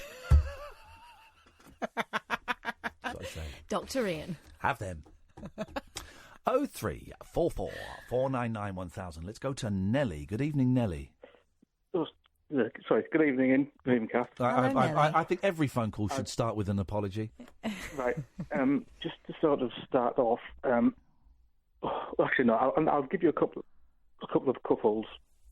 Do you want me to give you... You sound a little bit nervous, Nelly. Do you want me to give you some words of encouragement to help you through this phone call? No, I've got the hiccups. Oh. Flip it. This is a radio. I think this is and there's a guy who's written an article saying that late night radio is dead. What the hell is this guy We got Nelly who's got hiccups on the radio. So how long have you been living with this, Nelly? Living with hiccups? Yeah. About 2.5 minutes. Oh, so brave. Well, we're going to get through this. Okay. We're going to get through this together, Nelly. And if you need to stop to have a muscular spasm in your diaphragm, then you just let us know, okay? Oh God! And there was one. Just so you know, Nelly, we're gonna soldier on, and this phone call will go on as long as you need to in order for you to get your point across. And as soon as it's finished, we're gonna put it onto a cassette and we're gonna send it to the Pride of Britain. We certainly are. Okay. Oh, Nelly, away you go. So proud of you. You got this, Nelly. Coupled. You got this. It's your time. It's your time to shine. Pardon? So, well, I've got Richard and Judy. We're talking about iconic lovers. Yeah. Iconic lovers, Richard and Judy. Correct, yes. And I think this is going to be one that will cause sorry. Oh. There we go again. And what's great is he's smiling through those tears. Oh, God, I'm so brave. Okay, so... Right, so the other couple is, which I think will generate a lot of interest, is Bert and Ernie. Oh, yeah. Bert and Ernie. Bert and Ernie, they came out as gay recently. Well... Oh, was that... Hang on, that was a Bert, mate. Oh, my that God, was you're taking the mick now. That was a Bert. They came out as gay, didn't they? Well, they did. That's horrible. I think one of the actors who... No, the person who wrote them said they were definitely gay. All right. But then the bloke who had his hand up them says he wasn't. Come on now, this is no laughing matter. Oh, but Bert and Ernie, yes. Do it. Yeah, we'll have Bert and Ernie on the list, and you're right, fingers crossed, that's going to generate some interest. You're right. You're right, you're struggling there, buddy, aren't you? How do you get rid of hiccups? Is it just lots of water? Boo! Oh! Did that do it? Did it for me. No. Aren't you supposed to stick a cold key up your bum? What? Isn't that it? No. No, that's if someone's biting you. Okay. What about if you hold your breath? Do that now.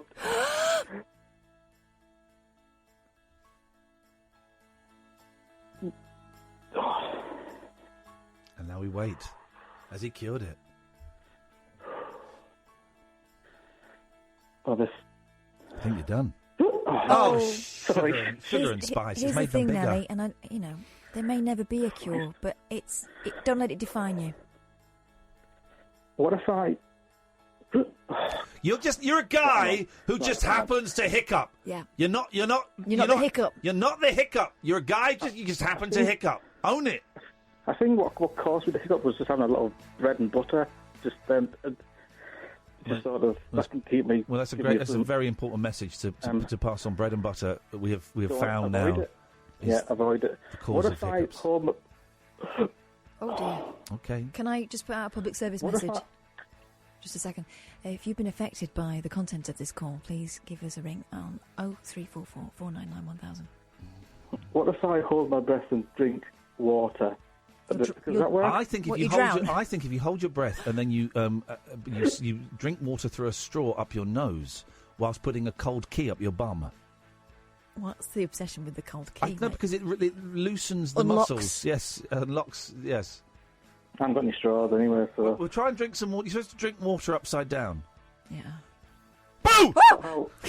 I don't know how that... Oh. I don't know. It feels like it's getting worse. How does that work, drinking upside down? I don't get that as... Well, you put your head... You lean forward. Drink on the other side of the glass. You lean forward. Hang on. I'm showing you. Can you see? Hang on. Careful. You all right? You can't... Oh. You can't drink... Hang on. Oh, dear me.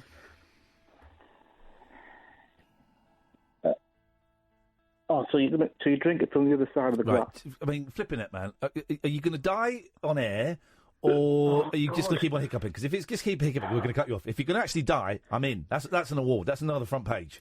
Let me just try to drink into the back. Oh. Okay, thanks very much for your call, Nelly. I wish you all the best with your Time waster. Just show off. Attention seeking. Matty's correct. Yes, Three Identical Strangers is on the telly next Thursday at 9 o'clock, Channel 4. So video it. Get your videos. Three Identical Strangers. A great film. We had the director on. It's an astounding documentary. It's on Channel 4 next Thursday at 9 p.m. Videotape it. You will not believe it. You won't believe what is going on. It starts out one film and ends up quite the other. It's the same film. No, well... With the credits tally up There's with the title. There's so many plot twists. Well, yeah, but it's the same. It's the same film. In case you're getting worried. 0344 49. Got hiccups. Idiots. This is our job. 0344 499 1000. This is Talk Radio. The Late Night Alternative with Iain Lee I've got no internet for the last 4 days. on Talk Radio. During that break, I just spent £87 Oh. on cat food. Oh. Yeah, I know. It turns out you have to feed them. What are they feeding? Gold bullion? No, cat food. Feed them cat food. I bought quite a lot. Ah. It'll go in the... It will last... Well, I bought the last lot... just before Christmas. It will last. I mean, that'll last 2 months. They are little piggies. They are little piggies, those girls. But yeah, £87 cat food. It's got to be done, isn't it? It's got to be done. I suppose. Still, when they'll love me. They'll love me for it. The Late Night Alternative weeknights from 10 o'clock. You can listen on DAB. You can download the app. You can go to talkradio.co.uk. Should you say, me and Kath doing quite a few shows lined up. Most of them, the tickets are on sale now. iainlee.com/event. We've sold 25% of the tickets for Glasgow already. There's 20 tickets left for Manchester. We've sold a load of tickets for a show in London that isn't until, I think it's July, and I've not even mentioned that we're doing that show yet. It was kind of like, it wasn't a secret, but it's not like one we're banging on about because it's so far away. We've sold a handful for the Shaftesbury Fringe. So if you want to come and see us, we tend to play... The Shaftesbury Fringe is actually a bit of a bigger venue for us, but we tend to play quite small venues, 60 to 100, and they generally sell out quite quickly. There's a handful left for Luton, handful left for Brighton. Belfast will go up soon. Bath will go up soon as well. iainlee.com/event. iainlee.com/event. is the place to go and find out all about your ticketing needs. Lots to talk about. We're doing features now because it's what you want. We've read the criticism, we've taken it on board, we've absorbed it. We are now a feature-driven show. We'll recap the features after midnight, I think. Yeah, and we'd like to thank you for the criticism, actually. Yes. And, I think some of the swear words were unwarranted, but we get it. It's passion. And I apologise for going on Digital Spy and telling you all to F off and calling a couple of you effing Cs. Wow. It got my account suspended, and I regret that. And as soon as it's unsuspended, I promise I'll come back and just say nice things, and I won't call you effing Cs anymore. My dream is to be, for those that are Digital Spies, kind of like a showbiz hub, but the forums are a cesspit of a-holes and scumbags. And it used to really upset me a lot. And recently, over the last couple of years, I've been finding it very, very funny. Last night I read it and I took a lot of it to heart because it wasn't in a great place, but generally it makes me laugh a lot. My dream is to be banned from posting on my own Digital Spy thread. I've got a feeling that dream might come true. It's going to come true very, very, very soon. Nigel is in the Maidstone. Hip, hip, hip, Nigel. Hip, hip, hip. What kind of cake? No, I just have sponge pudding, chocolate sponge pudding. Ooh. Did you have custard? No, I should have done because it's a bit dry on its own, isn't it? You've got to have custard. You've got to have it hot. Have hot custard and a cold lump of vanilla ice cream. Sometimes I have ice cream on top. Oh, beautiful. Here's the thing. I'm trying to lose weight, and I know I've got a tub of ice cream back in the freezer. I'm trying to put weight on. Oh, I'll give you some. Yeah. I'll give you a bit of weight. Oh, I don't want it, thank you. Oh. Yeah, yes, I'd love some of it. Yes, I would. Beg me for it, and I'll give it to you. Tutti frutti. Oh. It is a little bit this conversation, isn't it? You're being fruity tonight to me, Ian. You're being fruity. I'm trying to get a good innuendo about me giving you weight, but actually it implies I'm giving you one, and I can't. Anyway. Hello. Yes, hello. Yes, you put a smile on my face when I heard that bit about the internet. The internet's not working or something. Oh, the internet's very, very slow tonight. It used to be like this all the time, and then for the last year or so... No, the advert that you recorded me saying the internet, you know. Oh, that, of course, it wasn't about the content of the show. No, back to Nigel. It was about you, but yes, of course, yes, that was in the trail, yes. You know, I've got my cold back again. I can't breathe clearly. I've got that horrible cold come back. Actually, it won't be the same cold. It'll be a different cold as it mutates. Yeah. There's a lot of things, flu things about, isn't there? Well, cold is very different from a flu. It's a completely different virus. Well, anyway, I haven't had the flu jab, Ian. The flu jab. Okay, well, I can give you one. Oh. But I should have had one. They should have given me one years ago, shouldn't they? No, it doesn't last. You have it every year. It doesn't last for it's not like TB or measles. Yeah, it's not rubella. It's too late now, though. Rubella, by the way, can we just say, Rubella, what a great band. Totally overlooked, totally overshadowed by The Sweet and Mud, and Rubella were great. I saw Pink tonight. You know the girl Pink. Oh yeah, what did she Skype you? It was on the big show. The big show. I enjoyed the Brits tonight. What did Pink sing? Did she sing "I'm Coming Up"? She's got a lot bigger though, hasn't she? Very popular. Very popular. Yeah, huge star now. Big little girl. Yeah, she's always been strong. Right. Yeah, good. I've always thought she's stunning, Pink. I think she's so. Yeah, she's beautiful. Right, I think she's incredible. With Miley Cyrus, though. She's better than Miley Cyrus. Do you think so? Well, everyone's different. Everyone's different. That's apart from twins. I love Miley's country voice. You know that one about. I'm glad that sentence continued. That could have been. You know the one about My Breaking Heart that she's just done? My Breaking Heart, I'm Miley Cyrus. No, nothing breaks like a heart. Nothing breaks like a heart. Nothing breaks like a heart, except maybe... I know, I'm going to get it.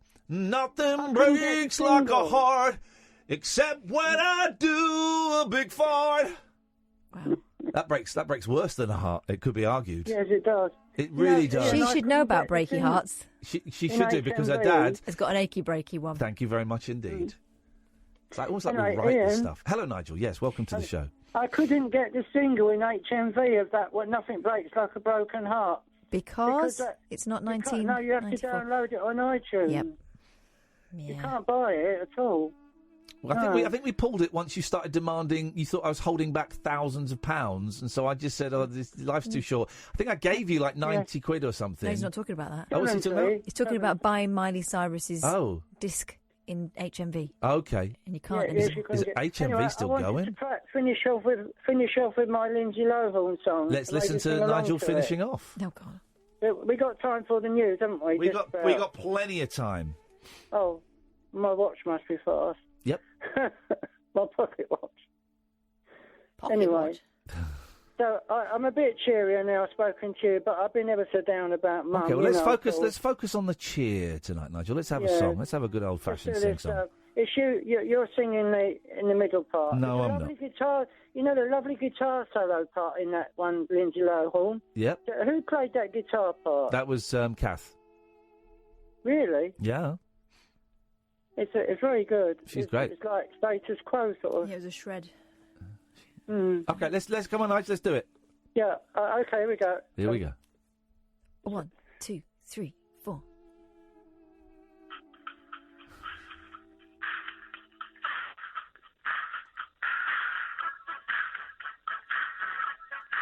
Sounds very Frank Sidebottom when it's played down the phone. Oh, Jesus, it's this. I'm knocking one out to Lindsay Lohan. 2 years later, it already feels totally inappropriate. It is. Nigel, we can't hear it. Just as well, really. That second lyric was Is he just playing the record? He's not even singing. Catherine. James Well nearly lost his job for less than that. What? Nigel, we can't hear a thing. No, I mean, I feel bad, but... No, you don't. He's just playing the thing down the phone. We'll go back to him in a minute. What stories have you got? Turin Shroud's real, turns out. Okay. Claim researchers... I never doubted it for a second. The Turin Shroud is real, claim researchers who stuck volunteers on giant crosses. I'm not sure that was necessary. Well, the Turin Shroud is a real face map of a dead man. It's whether it's Jesus or not. That's the also, isn't it? It's not as old as 2,000 years. It's like 1,300 or something, isn't it? Well, here's what the Daily Star says, and they've got a classic typo in here that just adds to the whole thing. The piece of cloth has been claimed to have been used to warp the body of Jesus after his crucifixion. Yep, okay. They mean rat. However, most scientists insist it's a fake created in the 14th century after forensic tests were carried out on the cloth. Despite this... And also the fact that Jesus wasn't a white guy. Well, and would you have a beard imprint? Well, yeah. If I did it with a tea towel... If I slept with a tea towel on my face, would I have a shroud? Would it be? How long do you have to do it for? I don't know. And what chemicals do you? To be honest, I've slept with fake tan on. It's a similar effect. Right. Okay. That's what I think may have happened. Okay. Despite this, it's attracted more than 2 million visitors when it was briefly on display between April and June 2015. Yeah, we know this. So tell us the new stuff. Turin Shroud scholar David Rolfe claims some details, such as the wounds in the wrist rather than hands depicted in the Bible, are too precise to be faked. Now researchers have strapped human volunteers to a cross and drenched them in blood to try to recreate the shroud. Flip it. Oh, hang on, we're finishing this. No, I think it's the 12-inch. These mock crucifixions are realistic recreations of the death of Jesus, the researchers suggest in their abstract of their paper. Hello? It was great. We couldn't hear it, Nigel. You heard some of it, didn't you? We heard the beginning, but were you singing along or just playing it? No, I wasn't. I was just playing it because I thought you'd be better to play it rather than sing along to it. Why would you? Okay, well... did you want me to sing along to it then? Yeah. Well, yeah, otherwise, because I could play it like high quality. You do make me laugh, Nigel. You are a silly sausage sometimes, Nigel from Maidstone. I know. But I thought it would interrupt your singing or something. I wasn't singing. I don't remember it. Oh. You silly... You do the first part. You silly boy. All right, Nigel. Listen. What should I do? You don't want to do it again, do you? No, Not God, now? no, not tonight. Maybe do it tomorrow. Give me a call tomorrow. No, I don't want to do the same song again. I'll do something different tomorrow night. All right. Hey, listen, Nigel. Nigel, it's good to hear you sounding so upbeat, mate. You take care of yourself, fella. Yeah, thanks, Ian. Cheers, Bye. mate. Bye-bye. Bye-bye. He does make me laugh, Nigel. He's a silly one. Go on, we've got a minute. Let's do Jesus in a minute. The group plans to present their findings next week at a Forensic Science Conference in Baltimore, USA. They added they hope the experiment will support the hypothesis of the shroud authenticity in some new and unexpected ways. Well, the shroud is yes, it's the face of a dead man, but it's not Jesus. I don't know whether it is the face of a dead man. Well, so it's made in 1400. They just painted it on, haven't they? For crying out loud. Yeah, that's what I reckon. Okay, Catherine. I'm going to present a paper on that. All right, you go to Baltimore, and you give them that. Somehow we managed to squeeze another second hour out of very, very little material. Incredible scenes.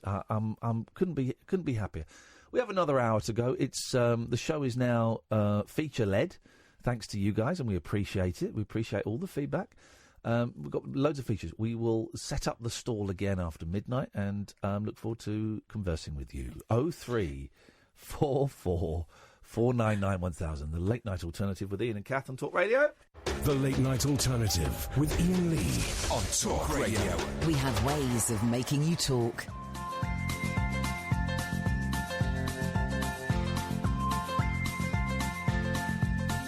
There's a voice that keeps on calling me. Down the road, it's where I'll always be. Every stop I make a new friend. Can't stay for long, just turn around and I'm gone again. Maybe tomorrow I'll wanna settle down. Until tomorrow I'll just keep moving on. Down this road that never seems to end. When new adventure lies just around the bend. So if you wanna join me for a while, just grab your hat, come travel light, that's old style. Maybe tomorrow I'll wanna settle down. Until tomorrow, the whole world is my home. So if you wanna join me for a while, just grab your hat, come travel light, that's old style. Maybe tomorrow I'll wanna settle down.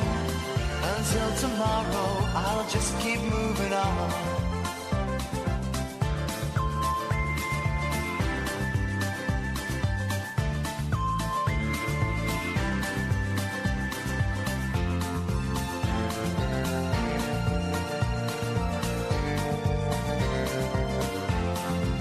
Maybe tomorrow I'll wanna settle down. Until tomorrow, I'll just keep moving on. There's a world that's waiting to unfold. A brand new tale no one has ever told. We've journeyed far, but you know it won't be long. We're almost there and we paid our fare with a hobo song. Maybe tomorrow I'll wanna settle down. Until tomorrow, I'll just keep moving on.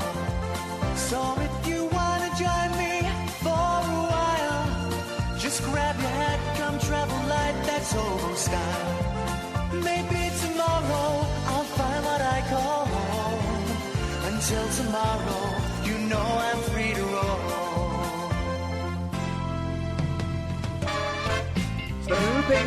Snoopy with Charlie Brown. Peanuts, peanuts, peanuts with Woodstock. It's the theme tune to the Snoopy Peanuts Charlie Brown thing. And here's your host. It's Snoopy the Boring Dog. Is it a bird? Is it a plane? No, it's Super Jesus. Oh. Hey, does anybody else... Right, it's about comics, comic books, right. I had... Like comics when I was a kid, right? A few American comics. I used to like the adverts for the X-ray glasses and grits, Twinkies, stuff like that. So I had some small ones, I had some kind of normal sized ones. And snuck in there was a comic called, I think it's called The Cross and the Switchblade, right? And you read it as a comic. It's a comic. Great, read it. It's about some dudes having a fight with a switchblade or something. Then as I got older, I would go back to it and go, there's something weird about this comic. It was a Jesus comic. Oh. It was a Christian... but then I've heard other people mention this. The sword, the cross and the switchblade and the cross. I definitely had switchblade in the title. It was the something and the switchblade. Hang on, maybe line 1 knows about this. Hello, line 1. Good evening. Good evening, you're on the air. Good evening, Ian, and good evening, Kath. Hello. Please announce. I hope you're both well. Please announce yourself to the public. It's Diana. Oh, it's Diana. Sorry, sometimes your number comes up, sometimes your number doesn't come up, sometimes I recognise the voice. And do you know what? Sometimes I don't recognise the voice. And I'm going to be honest there, I didn't recognise Diana's voice. The woman is a mystery. It's these things just happen. Do you remember the cross and the switchblade? Not really. What was it? It was a comic, but it was a comic book about being a Christian in New York in the 1970s. That's what it was about. Someone will remember this, please. 0344 499 1000. The cross and the switchblade. It was stealth. Christianity. Oh! The fight back begins. I saw an amazing ad. at the cinema, right? Hello? Yes. Right. I saw an amazing ad, Diana. And after the ad, my boy said that ad was great, right? And I thought, and I was watching it, and I thought this is really well done. A lot of money has been pumped into this. I like it. We need more of them if it's going to work. It was an ad for vegetables. Oh. And the slogan was, you got to eat it to beat it. Yes. And it's basically, there's a war going on between adults and vegetables, and it's been going on for years, but the vegetables are winning, and there are too many vegetables. So kids, we need you to get involved. You've got to eat these veg. Now, when I drive into work every day, I've noticed, there's a big electronic advertising board next to Brent Cross. All right, Grandma, yes. What's it called? Like one of them... A billboard. Posh ones. Yeah, but one of them ones that keeps changing. It's got about 6 different things on it. Okay, yeah, billboard. Anyway, yeah. It's just a billboard now. So, yeah, it has, like, the pepper, and it's been cut in a way that means that the seeds look like gammy teeth. Yeah. And there's a butternut squash that's got a sort of line across it that looks like a mouth. He puts the squash in a blender to make a soup. Oh, is that right? But the advert's really good because you kind of think, like a government thing. I don't even know if it is the government. No, I didn't think they were doing those anymore. It's going to be a bit crappy and a bit... They spent a lot of money on it. And what was great was my kids watched it and went, oh, that advert's cool. They actually said it. And then afterwards there was a McDonald's advert. And the McDonald's advert looked cheap. It looked cheap compared to it. And, will it have any effect? On its own, probably not. It needs to be a continued... bombardment of different ads. But I thought this was brilliant because ads do work. That's why it's a multi-billion-pound industry. It's why you get ads, because they do work. And I thought it was great. I was as a dad, as a person who's kind of surrendered to KFC and McDonald's and all of that crap. We took the boys from McDonald's at the weekend and they loved it, and I take them as a treat. I love it when they say, where do you want to go for dinner, guys? Can we go for McDonald's? We don't do it very often. Like, maybe we do it once every 2 or 3 months. But I love it because, A, they genuinely love it. Yeah. B, it's very, very cheap. When my eldest was at about 3, she'd never been to a McDonald's. No. Never, ever. And I'd done, the whole Annabelle Carmel making, food at home. Right. And freezing it, like little ice cubes and all that sort of stuff. And weaned her that way. And she always had things that I'd made at home. So... one day I decided, right, come on then, let's bite the bullet. We'll take it to McDonald's. It'll be a treat. I want it to be a treat thing. I never wanted it to be one of those little babies that you see in there that are in there sucking on chips. But once she had teeth and she could see it was a treat, that was cool. I took her, ordered her a Happy Meal, and I had a chicken sandwich meal that I always have. And she pushed her Happy Meal away. Wow. And looked at the salad in the bottom of my, because there's always salad that falls out. She went, salad. Wow, there you go. I think the boys first had McDonald's maybe about 18 months ago when I took them to see the Bare Naked Ladies, and I said, should we get a burger? And they were like, yeah, sure. I said, I'm going to show you a drive-through. And I took them through a drive-through, and they were like, whoa. It totally blew their mind. But then, I must admit, I took them a few months ago, and it was McDonald's in Maidenhead, and I did realise it was 5:30, it was Saturday. It was me and my kids. There was a dad over there with his kids. There was a dad over there with his kids. There was a mum over there. It was like real... this is the divorce diner. I see. Yeah, it is noticeable. But this advert for vegetables was brilliant. And if someone could just put in a load of money and make loads of those, because that's how it works. That's unfortunately how our brains. Oh yeah, I'm totally suggestible. Is wired. Anyway, sorry, Diana, with tangents there. What can we do for you? I've got 3 or 4 things, if that's okay. Yeah, you go for your life. It's the midnight hour. The first thing is there any news of a Nazi bell? Of a Nazi bell? Oh, no. Not that I know of. There's no news of the Nazi bell. Although it has to be said, Professor Joe Lavens has been in touch with me today, so I will mention the Nazi bell to him. Did you listen to the Unexplained? Do you know what? Stop. Germany, Nazi bell rout erupts again, 14th of February 2019. Okay, now remind the listener what the Nazi bell is, please, Catherine. Okay. Or you, Diana. Well, you. Oh no, this is a different thing. This is Nazi symbols on church bells. Different thing. Okay, right. As we were. Go on, Diana. Well, it's supposed to be some device that the Nazis invented that could travel through time and space, and I think I've heard Howard Hughes mention it. I've certainly heard you mention it, and also do your very funny voice, which is always entertaining. I don't know. Oh, my German voice. Yeah. Yes, is very thing. Did Howard mention it at the weekend? 'Cause I did. No, not last weekend, but I did. He has mentioned it. I was listening to Howard, but I fell asleep. Yeah, I fell asleep. I kind of dozed off, so I wasn't paying as much attention as I would. He's been reading ghost stories at the end of the show, and they've been really good. I heard the first one. I enjoyed it. He was very nervous about doing it, and. But last Sunday he didn't read when he had a caller live, and they told a story, and it wasn't very good. No.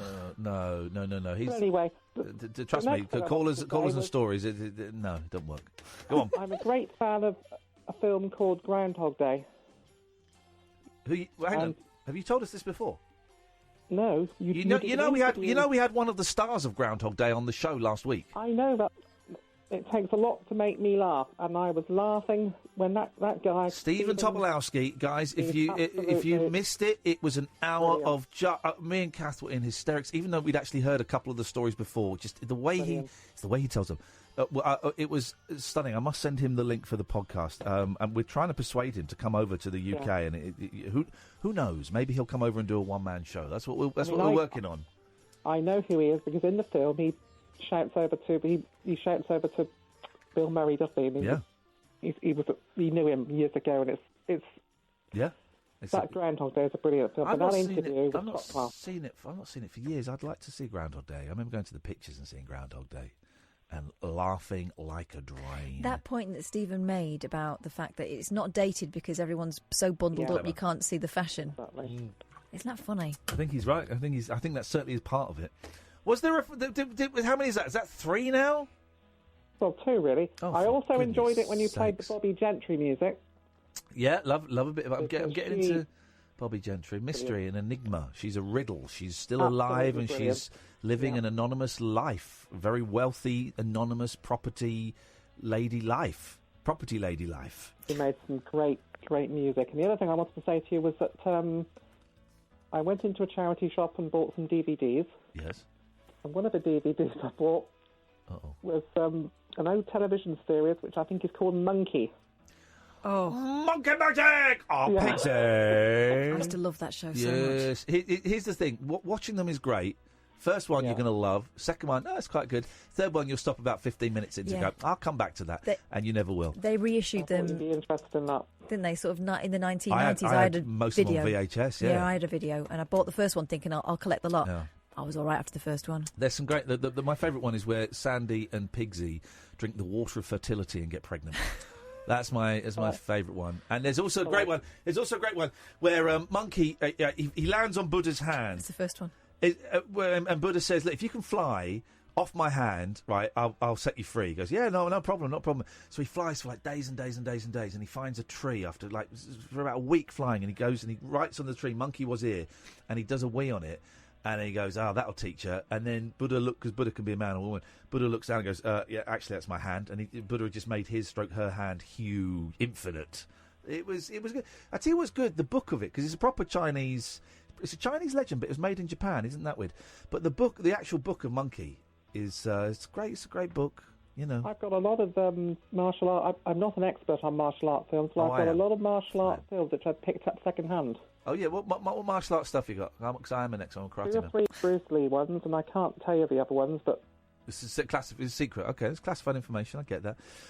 Hey, listen, Diana, always nice to talk. Thank you very much indeed. 0344 499 1000. We've got Andrew, we've got Matthew. This is the Late Night Alternative on Talk Radio. The Late Night Alternative with Iain Lee. I've forgotten your name already, excuse me. On Talk Radio.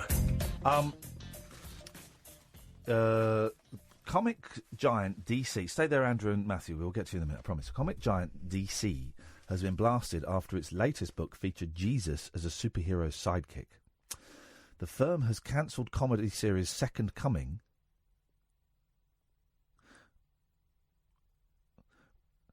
which featured Christ teaming up with Sunman. In the satire, Sunman is dubbed the sun God wished he'd had. That's a great line. Oh. Would they do it with Allah, though? Would they? No, because you're not allowed to. Exactly. Exactly. It features a disappointed God upset with Jesus for getting himself crucified too quickly. God sees how people adore some man and sends Jesus down to learn from this superhero. However, more than 230,000 people signed a petition calling the series blasphemous. Well, DC then cancelled the planned March 6th release. Writer Mark Russell said that DC asked for changes that he and some man artist Richard Pace just weren't comfortable with. It's about his integrity. The demands included deleting some swear words and covering up a nude Adam in a Garden of Eden scene. They didn't have clothes, so that shouldn't be offensive. The Second Coming cover shows some man beating up a bad guy with a gun and Jesus forcing a loaf of bread into the mouth of another armed man. Oh. But would they do it with Allah Muhammad, though? No, they wouldn't, you see. The next edition was to have shown Jesus riding through the sky on some man's back, clinging to his cape in terror and losing a sandal. Mr. Russell said, in this comic, Christ comes back and begins to reclaim his teachings from those who co-opted them for their own self-serving purposes. But conservative Christian group Citizen Go, which started petitions for the cancellation, was great news. Here's the thing. I personally don't see anything offensive in that. But the fact that you can't do it with Allah and Muhammad means there is some inequality in it, which strikes me as unfair. You know, do you know what I mean? Yeah. Or it's a chance to show that your religious organisation is secure in itself. Yeah. Yeah. What is the deal with is it Muhammad or Allah? Which is it? It's Muhammad. What's the deal with drawing pictures of Muhammad? You're not allowed to draw pictures. You're not allowed to recreate anything found in nature, so you're not allowed to do portraits or anything like that. Although there was... I don't want to say that's nuts, but that strikes me as I mean, we know that people have died.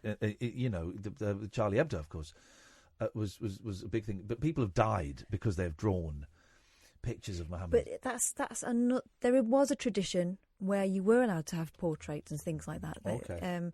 Like, I'm talking about hundreds and hundreds of years ago in Turkey. But you know, the way that Islam has developed means that that's not the mainstream. Damn you, Shamima Begum. Listen, I don't have a problem with you drawing pictures, but then I wouldn't have a problem if someone did a cartoon of comic book of Muhammad. But I know that then people would die. It just, what is this world we live in? Is this world we live in, Catherine? I know. We're living in a world. It's a world I don't understand. I don't know it. I don't want to know it. What we got? There's a Jesus in South Park, isn't there? Yeah. There's a Jesus in all of us. Let's go to Andrew. Good evening, Andrew. Evening, Ian. Evening, Kath. Hey, Andrew. What you got for us? A big Andy, the A-man. Don't call him that. Why? When you said the A, I was going to say, what are you going to call me? The A-man. This guy's the A-man to me. Yeah, with a soul. Yeah. I was listening to Keith and the Girl the other day, yeah, and they were talking about a news story. There was a guy, I think, in like somewhere like Omaha. They're banned, by the way. You shouldn't really be. Well, I was listening to a rubbish podcast from America, yeah, and they were talking about this guy, and I think it was like somewhere like Ohio or somewhere, right? And this guy is of Austrian extraction, and his name is spelled Assman. Yeah, but he says his name is Arsman. Well, that's even worse. Well, it's not in America. In Jamaican. Oh, it's my Arsman. Anyway, he wasn't allowed to put it on his truck on his registration plate. Incorrect. There is already a car that has there is an Assman number plate. Is there? Keith and the girl. Right, hang on a minute, caller. Hang on a minute, A-man. He wasn't allowed to. He's actually painted it on his tailgate now. He wasn't allowed to have it. Man number plate. There you go. It exists. Here it is. Here's the story. Dave Assman from Melville in Canada. Okay, so I was wrong. Applied to the SGI, Saskatchewan Government Insurance, to have his name turned into a personalised number plate. This is in Canada. Even after Dave explained that his name has German roots and is pronounced Osman, the authorities rejected his application. Dave told them he's not ashamed of it, but the authorities announced that the pronunciation wouldn't be apparent to other road users and therefore it's considered too rude. Past reports have also seen drugs, toilet, stroke, boob, wiener, poop, farts, hooter and sex bus. These my all rejected. Boys. Well, hang on a second. I've got the theme tune for this guy. Here we go. I'm a nice man. Yeah, I'm a nice man. You know, this is the theme tune for the American wrestler. You can't. The Ass Man. No. It was the wrestler. The Ass Man, Billy Gunn. I love to kick 'em. I love to shove 'em. I love to stick 'em. What? Love to float 'em. I love to watch 'em. I love to pick 'em. Pick 'em. And I'm gonna kick 'em. 'Cause I'm a nice man. Yeah, I'm an ass man. Yes, I'm an ass man. Oh. Me too. Gosh. He wasn't allowed it. Authorities are serious about making sure motorists are not offended by personalised number plates. But we do have a previous article, if you'd like to read it, on carreg.co.uk. Banned number plates in the UK. And the odd ones, like Pen 15, that slip through the net. Yeah, there's a few. Well, Andrew, you've dragged us down even further into the gutter, which is something I did not think possible on tonight. A-man. What you got, A-man? What you got, the A-man? The Crossing and Switchblade. Could you change, Amy, the name from Andrew on the phone to the A-man, please? So it's the A, capital A, dash, capital M, man. The Cross and the Switchblade. Do you remember it? I don't remember it as a comic. Oh. But I remember being shown it when I was at school and as a movie. Yeah. No! It rings a bell with me, too. No! It was a movie? Yeah, it was in RE. We went to RE once and they said, we're going to show you a movie now. And but everyone gets excited. Oh, yeah. As soon as it's a movie. The thing is, when you're at school, you don't give a monkey's what movie it's about. It's a movie. Yeah, it's on YouTube. No writing, no learning. It's just, no writing, no learning. It's just a movie. You knew when the teacher wheeled the video out in the big telly. You were having an easy ride for the rest of the day. Yeah. The blinds get drawn, you have a DOS. Yeah, we ain't learning nothing today, lads. Let's have a look. But, all right, well, hang on a minute. Maybe you've learnt something spiritually that will come to the fore now. Because I've not... Apparently it's on YouTube. Yeah. I've not seen it. Mine was definitely a comic book. So they must have... I'm guessing, like all good superheroes, the comic book came first. But what happens in it? There's isn't there some what I remember from the book is there's some hoods having a fight in an alleyway, and then one of them goes to a church. You know who's in it? Who? Eric Estrada. Like that, and they got religion, and it seems like all turned out okay now because everybody's got religion. It was so long ago I watched it. Kath was just saying that. Kath, you may not have heard, was saying that Officer Poncherello from Chips, Eric Estrada was in this movie. Was he? Yeah. Mind you, I might have seen the movie the Cross and Switchblade before Big Chips came out. Before the Big Chips came out, yeah. You wouldn't have, because if Chips was out, you'd have known about it, and you'd have been going, Punch. "My guy's Punch." Yeah, we would have watched it halfway if we'd seen him come in. We'd go, "Hey, Punch! Look! Let's watch it. Something's going to happen. Something's going to happen. Somebody's going to get nicked." Okay. Well, okay. So it was a film. Well, that's interesting. That's interesting. Maybe I'm the only one that remembers it being a comic then. I didn't. I never knew it was a comic until you said it. I've always heard the Cross and Switchblade as a movie we saw at school in RE. You know, something to watch, and then we went off and to the playground and whatever. I remember once in RE it was biology actually. We got to watch The Life of Brian. What? No, not The Life of Brian. I do Meaning apologise. of Life. The Meaning of Life. The Monty Python's The Meaning of Life, which is a very vulgar movie, but we got to watch that while the girls were learning about periods. Flipping it. Yet again, we get the raw end of the deal. Yeah, still never mind. Never mind. Nice one, man. Thank you very much indeed. 0344 499 1000. Good evening, Matthew. Oh, hello. Hello, Matthew. What can we do for you this evening? Oh, he's just stolen my thunder. I was going to say exactly the same thing. We were shown it at school. So, right, did you recognise it was Officer Poncherello in there? Yeah. Okay, so you knew that. So that was a little bit of excitement. But how was it like a movie? Was it like an hour and a half? Or was it like a 30-minute thing? I'd say it's about an hour long, but we all went to see it because we were about, I'd say 12, and the talk in the playground was, it's full of fighting. so like, everybody's lunchtime was like, grab a cheeseburger or something from the van you're not supposed to buy food from. Yeah. So we all went in to watch this film. Oh, did you have to give up your lunch break to watch it? Yeah, because Unlucky, all mate. my mates were going. Unlucky, yeah. And, you thought you were going to see like a Bruce Lee movie or something? We thought it was going to be good because, like, the thick kids thought it was good. Because they didn't get the message. They just saw the fighting. It's one of the worst films you'll ever see in your life. Oh. Because I haven't Googled it or anything. It just rang a bell and I thought I'd better phone in because I must say I listen to your show every night and I've never phoned in. Well. But I just thought I'd do it. I'm glad you did. So you had to give up your lunch break as a 12-year-old, and we know that is valuable time that you can never get back. And how far into it, if you remember, did you nudge your mate next to you and go, this is rubbish, this? Basically after about 5 minutes. But the best bits about it, though, they beat the no, can I say shit? No, you've said it, so yeah, go on. They beat the crap out of each other with dustbin lids and they're all lying on the floor half dead, and then it's obviously choreographed, so the other gang run away, and all these guys who are half dead on the floor, they suddenly get up and chase the other gang, and they do the same to them. Spoiler alert, guys. We should have said spoiler alert. Well, I'm thinking maybe the next Rabbit Hole Picture Show. I was thinking that too. We show that. We get Eric Estrada up on the Skype. Oh, yeah. And we do that. Hey, listen, Matthew, thank you. How long you been listening for? About years. Oh, flipping heck. I remember you on, what other station were you on? LBC or Virgin or Absolute? Oh, Virgin, yeah. Absolute, yeah. There we go. Well, you've been listening for a while. I'm glad you finally picked up the call, Matthew, and it was picked up the phone, and it was a great call. Thanks very much. Okay, cheers. Cheers, bye-bye.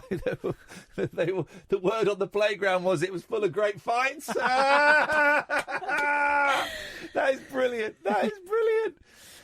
We got another 30 minutes before Paul Ross comes in, and the switchboard is empty. The cross on the switchboard is empty. Look, Spence is saying, just tuned in, hearing about the cross and the switchblade. Here we go. It's definitely a film. I had it as a comic. I totally had it as a comic. What I can't get out of my head until this day was the theme tune, God Loves Nicky Cruz. That's from Spence. Well, let's God Loves Nicky. There it is. See, I think I remember a comic book. Here we go. God. Oh, based on a true story, I think. Yeah, it's based on a true story. Right, okay. Here we go. This is the theme tune. This is for you, Spence. God loves you, he loves you, just as you are now standing there in your cold, dark and bitter little world. He loves you, he loves you. His hand is reaching out. The devil has all the best tunes. This is the Late Night Alternative with Iain and Kath and Nicky Cruz on Talk Radio.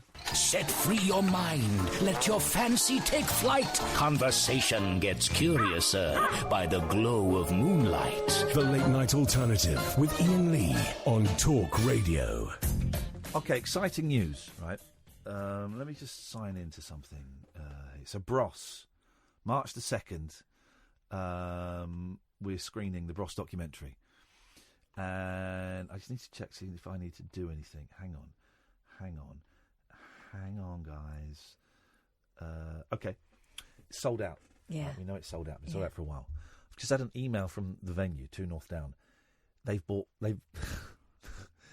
bought 4 more chairs. Oh my God. So we've just released 4 more tickets for Bros. Wow. Exciting times.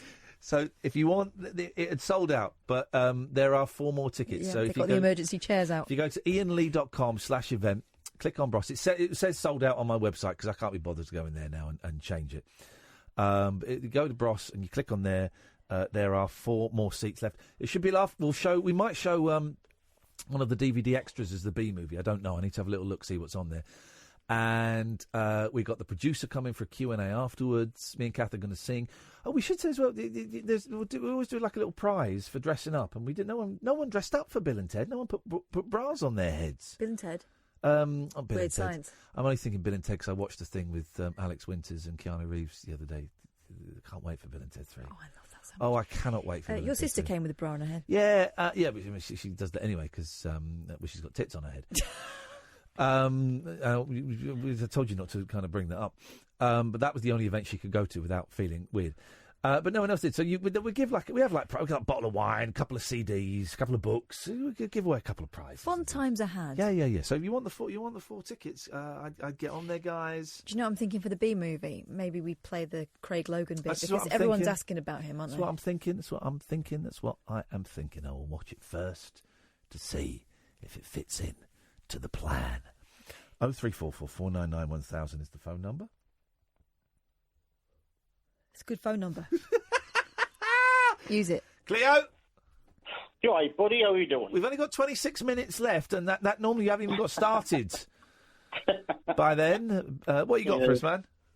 Well, 2 things. A favour at the end. I'd like to ask you for a favour. Oh, okay, buddy. But I've also got a... Don't tell us. Just tell us. Just do it. Don't give us the menu because that's taking up 2 minutes. Just do it. Well, I want to start. I looked cool, but came off looking a bit of a fool. Oh. Tell us more. We're in. I'd had a number of successful gigs in Newcastle with me band. Yeah. And then one Monday I had to go to work very early. Yeah. And it was my turn to get in the coffees for the team. Yeah. So I went to Starbucks, just opposite Central Station in Newcastle. Yeah. And I went in there, and the girls behind the counter were going, "Yeah, you that lad from that band?" And I was like, "Hang on, there's not many 3 foot high, 3 foot wide people fronting bands like you say anyway." Yeah. So I was like, "Yeah." And they were going, "Oh, your band's amazing. Just wait there." And then someone else came, and they dragged the mates out, and they actually started making us sign napkins. And I felt like a right plank, because I was like, "Hang on." A planker? I was going to say plonker. Okay. And it could have been wanker, anyway. All right. Steady on. Yellow card. So I just felt odd. And then I was holding up the queue. Then everyone was like, they were making a fuss. I thought are they taking the mick? And I go, no, we really like your band. We really love your band. And here's the thing. When I walked in, they've got massive glass doors and they were kept open. Yes. When I finished this debacle, with my ego swelling, yes, I turned round into the glass doors, which had closed. Oy. And I was covered in coffee. I had about 2.5 litres of coffee. I got the whole team's coffee in. And I felt like, right, plonker. But I've got a will you do us a favour? Go on. And that's, Never mention you telling that story again. Not a problem. By the way, Giselle says, I want to come to the Bros thing, but the last train is at 11:30. Can I leave before 11? You leave any time you want. The show starts at 8:30. Yeah. We will finish about 11. We will finish it, but we'll finish at 11. I would have thought, Giselle. I can't guarantee that, but that's yes. What favour would you like? What? I would love you and Kath to sing, so I can get us prepared for bed. Little Donkey. What, Bed at Christmas? Yeah, it's all right now. It's a soothing song. Shut up. Little donkey, down the dusty road. Aww.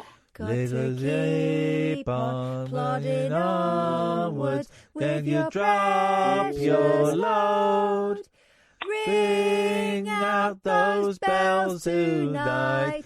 Bethlehem, Bethlehem. Follow that star so bright. Bethlehem. Leo's asleep. Night, little fella. Good night, wee man. Good night. Stimulating nightly emissions guaranteed to open your eyes and your mind. Oh, my word. The Late Night Alternative with Iain Lee on Talk Radio. Well, here we go. What's a show? We've got another 15, 20 minutes to go, and we always give good until the end when Paul Ross comes in, but the switchboard's empty. You want to give us a call, you can, but we've had plenty of calls. Can't argue with those stats. No, very happy. Talked about lots. Don't forget, we are now. You're listening to the season 5 of the brand new Late Night Alternative. We are a feature-heavy show now. No more of this free-form nonsense. It's going to be very structured. Structured conversation. No more obscure guests. No more obscure musical guests. We're going to get big stars, big movie stars on. Because movies are good, but like Hollywood movies, not like cult movies. And it's going to be feature heavy, very feature heavy. That's the plan, and we really hope that you look forward to it. There's only 3 tickets left for Bros now. Wow. 3. So previously on the show, yeah, just for show, yeah. What have you had stuck in your body? No one called in about that. No. Well, probably still stuck. Start the conversation. That was good. I want to start. That You was can say, I excellent. want to start the conversation. That was a success. Can you do us a favour? That was good. Yeah. Iconic Lovers. That was the one, really. Well, I mean, everyone loved that one. Just for show, what have you got that don't you're supposed use? to do something, but you don't use it, and it's just for show? And when have you tried to look cool and you've looked like a fool? 0344 499 1000 is telephone. But Catherine, you've got some news stories for us I have there. a news story. Let's dive in. Okay. While I look for a Queen Anne Chesterfield chair on Facebook because they're too expensive on eBay. Right, here's some science. It's from the Daily Mail's website, but they've stuck it in the female section, which suggests they don't take it quite as seriously as other things in there, possibly because the scientist is a woman. Okay. The scientist who says we can see the future in our dreams. Think premonitions are just hokum. A tantalising Hang on. book. What's a think premonition? Think premonitions are just hokum. Oh, sorry, your intonation was all over the shop. A tantalising book by a top neuroscientist will send shivers down your spine. Will it now? I'll be the judge of that. Here's the story. This is by Dr. Julia Mossbridge for the Daily Mail. Okay. Have you ever had a hunch an old friend would make contact? Yep. Dreamt about a plane crash, or just knew you'd win a raffle, and then it happened as you predicted? Yep. Yep. I have. No, Every I haven't. raffle. I haven't actually. I haven't. Most of us know what it feels like to experience uncanny feelings of premonition, a flash of insight into the future that seems to have no rational explanation. Or a lucky guess. We often dismiss these feelings as luck. A coinky doink. Or a creepy coincidence. Seriously, man. WTF rules! You've got the gift. But what you may not know is that there's compelling scientific evidence that backs up the accuracy of at least some of these precognitive experiences. Here we go. ESP. I will be doing tarot readings, by the way, on Friday night for the listeners, so there could be something in this. Has anyone got any... By the way, sorry to interrupt. Has anyone got any books on how to read tarot cards? Because I don't remember.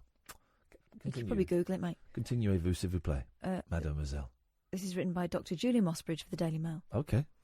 I am a cognitive neuroscientist and experimental psychologist, and I've spent 15 years researching the phenomenon of precognition.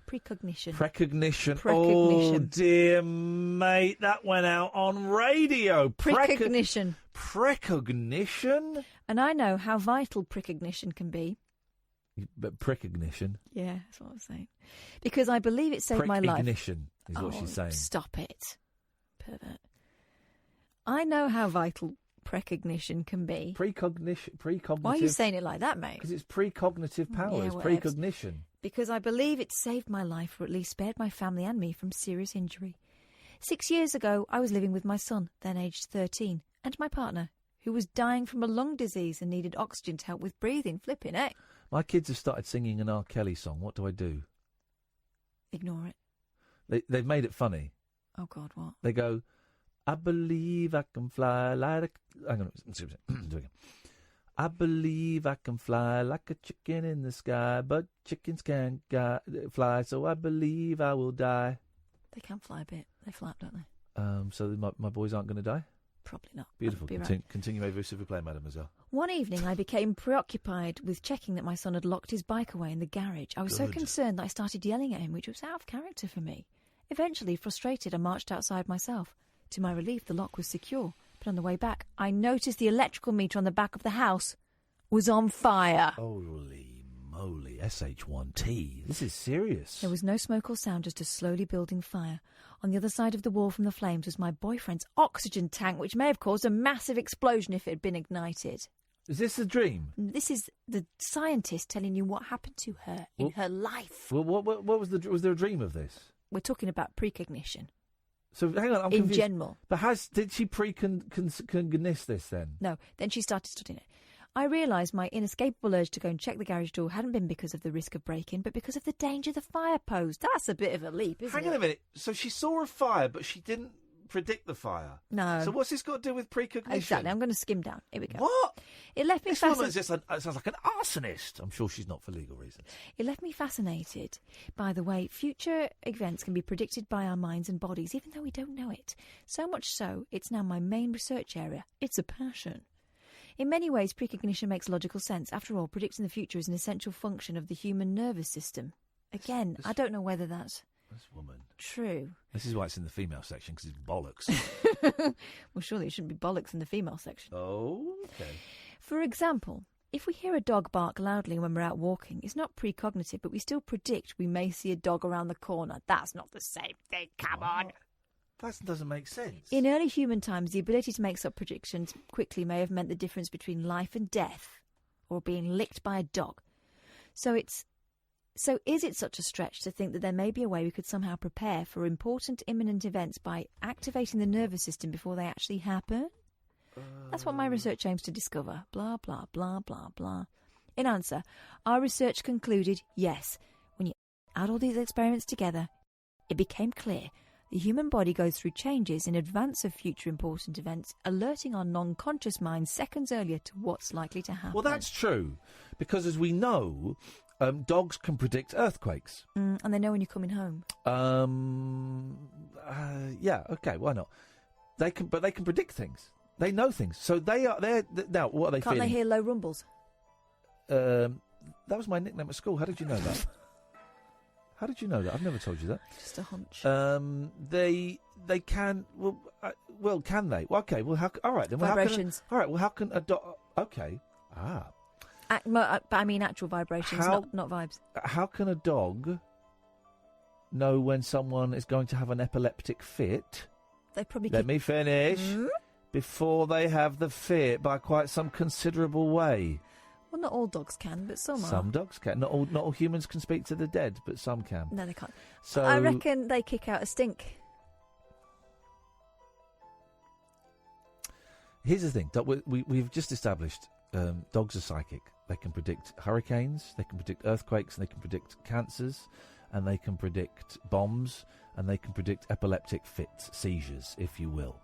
So if dogs can be psychic and dogs are thick, then humans... Some dogs. Collies are very smart. No, they're not. There's no such thing as a smart dog. There's no such thing as What about Woof? The Woof was a boy. Woof was a boy that turned into a dog. And I don't think he had... Yes, he was. Woof was a boy that turned into a dog, wasn't he?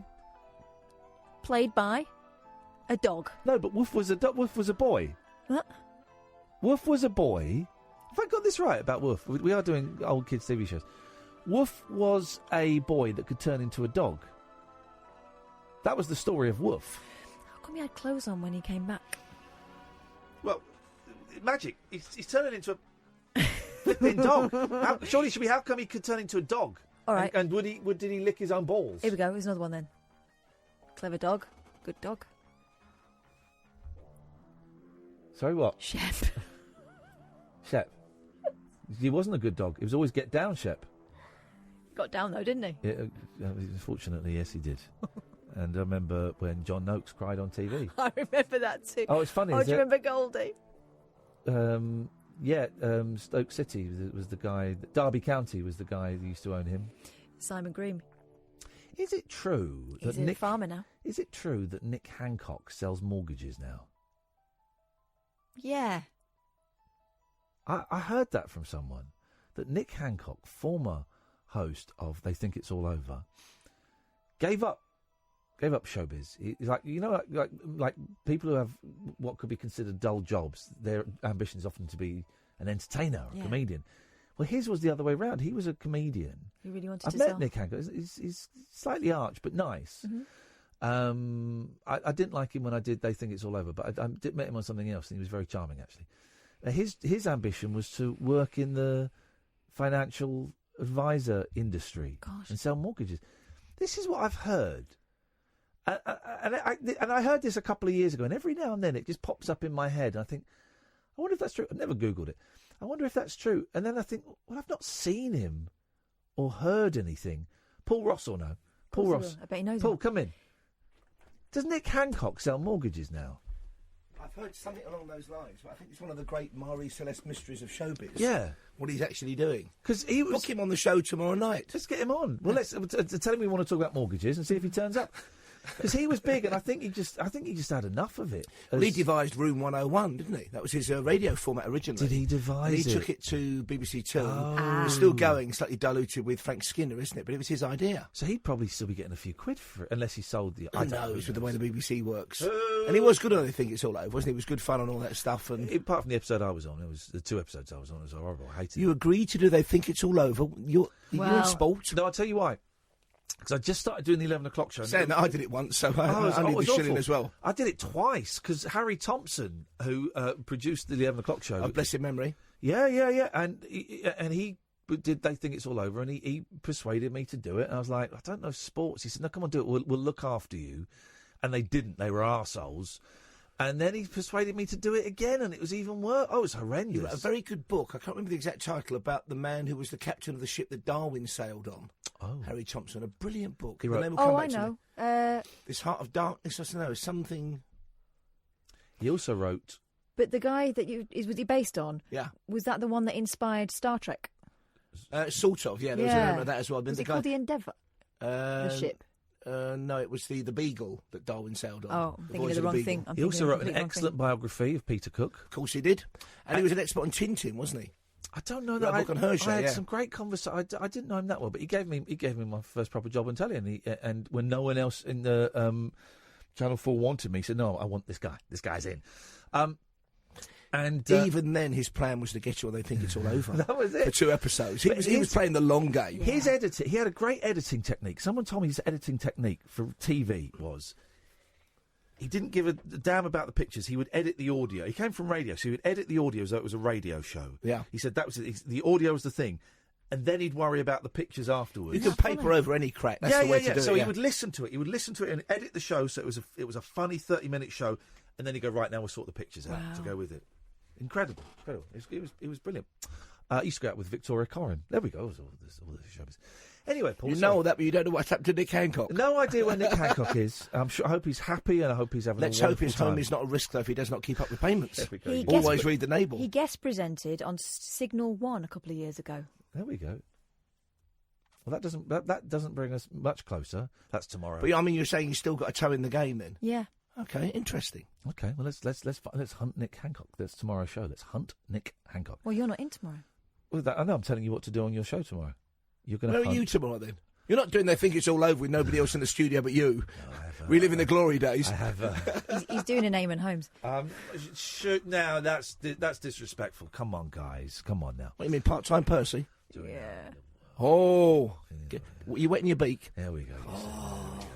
All I want to do is that great line in Godfather 2. God. I just want to wet my beak. The mafia boss. I just want to wet my beak. You know. What is on your show tonight, Paul? Well, we're talking to the long game, and we are talking to a scientist who's involved in an experiment. It's begun. Yeah. Started 5 years ago. Oh. He's in no rush.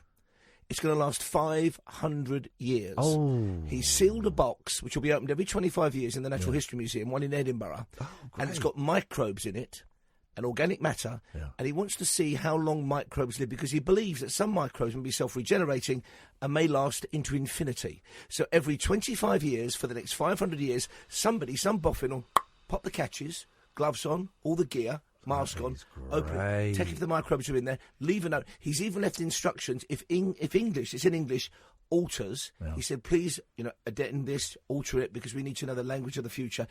What a great story, eh? Wow. Brilliant experiment. That's the long... And the guy says, most scientific research, the problem is it's over 3 years, because that's how long you get a grant for. Yeah. He's not worried about that.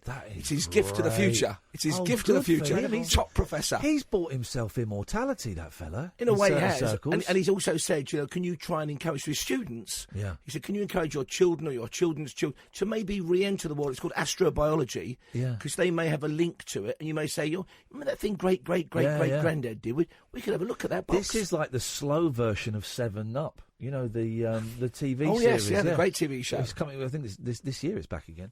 Anything else, Paul Ross? Loads of stuff. Josh Rom's with us, which is always a mixed blessing. He's talking about the Brits for us tonight. God bless him, the Duracell Bunny of radio. So I'm looking forward to that. And we're off to the movies with a few great films under the beady eye of John Hearn, our producer and filmmaker. Okay. Have you seen Glass yet? Oh yes, yeah. It was great, wasn't it? It's a cracker. It's a cracker. I didn't like Split very much. But Glass, I went and Saturday night on my own to treat him. I thought it was fantastic. Yeah. Bruce Willis. And it's a kind of earned resolution. Yeah. And the ending wasn't a cop-out. No, great it stuff. was the M. Night Shyamalan trilogy, for those who don't know what we're talking about. It was brilliant. It was superb. Right, we're done. Catherine, tomorrow night you're going to be hunting Nick Hancock. Thank you. Let me know how that goes. Thank you, Amy. Tonight, whatever, this is Talk Radio. Paul Ross, go.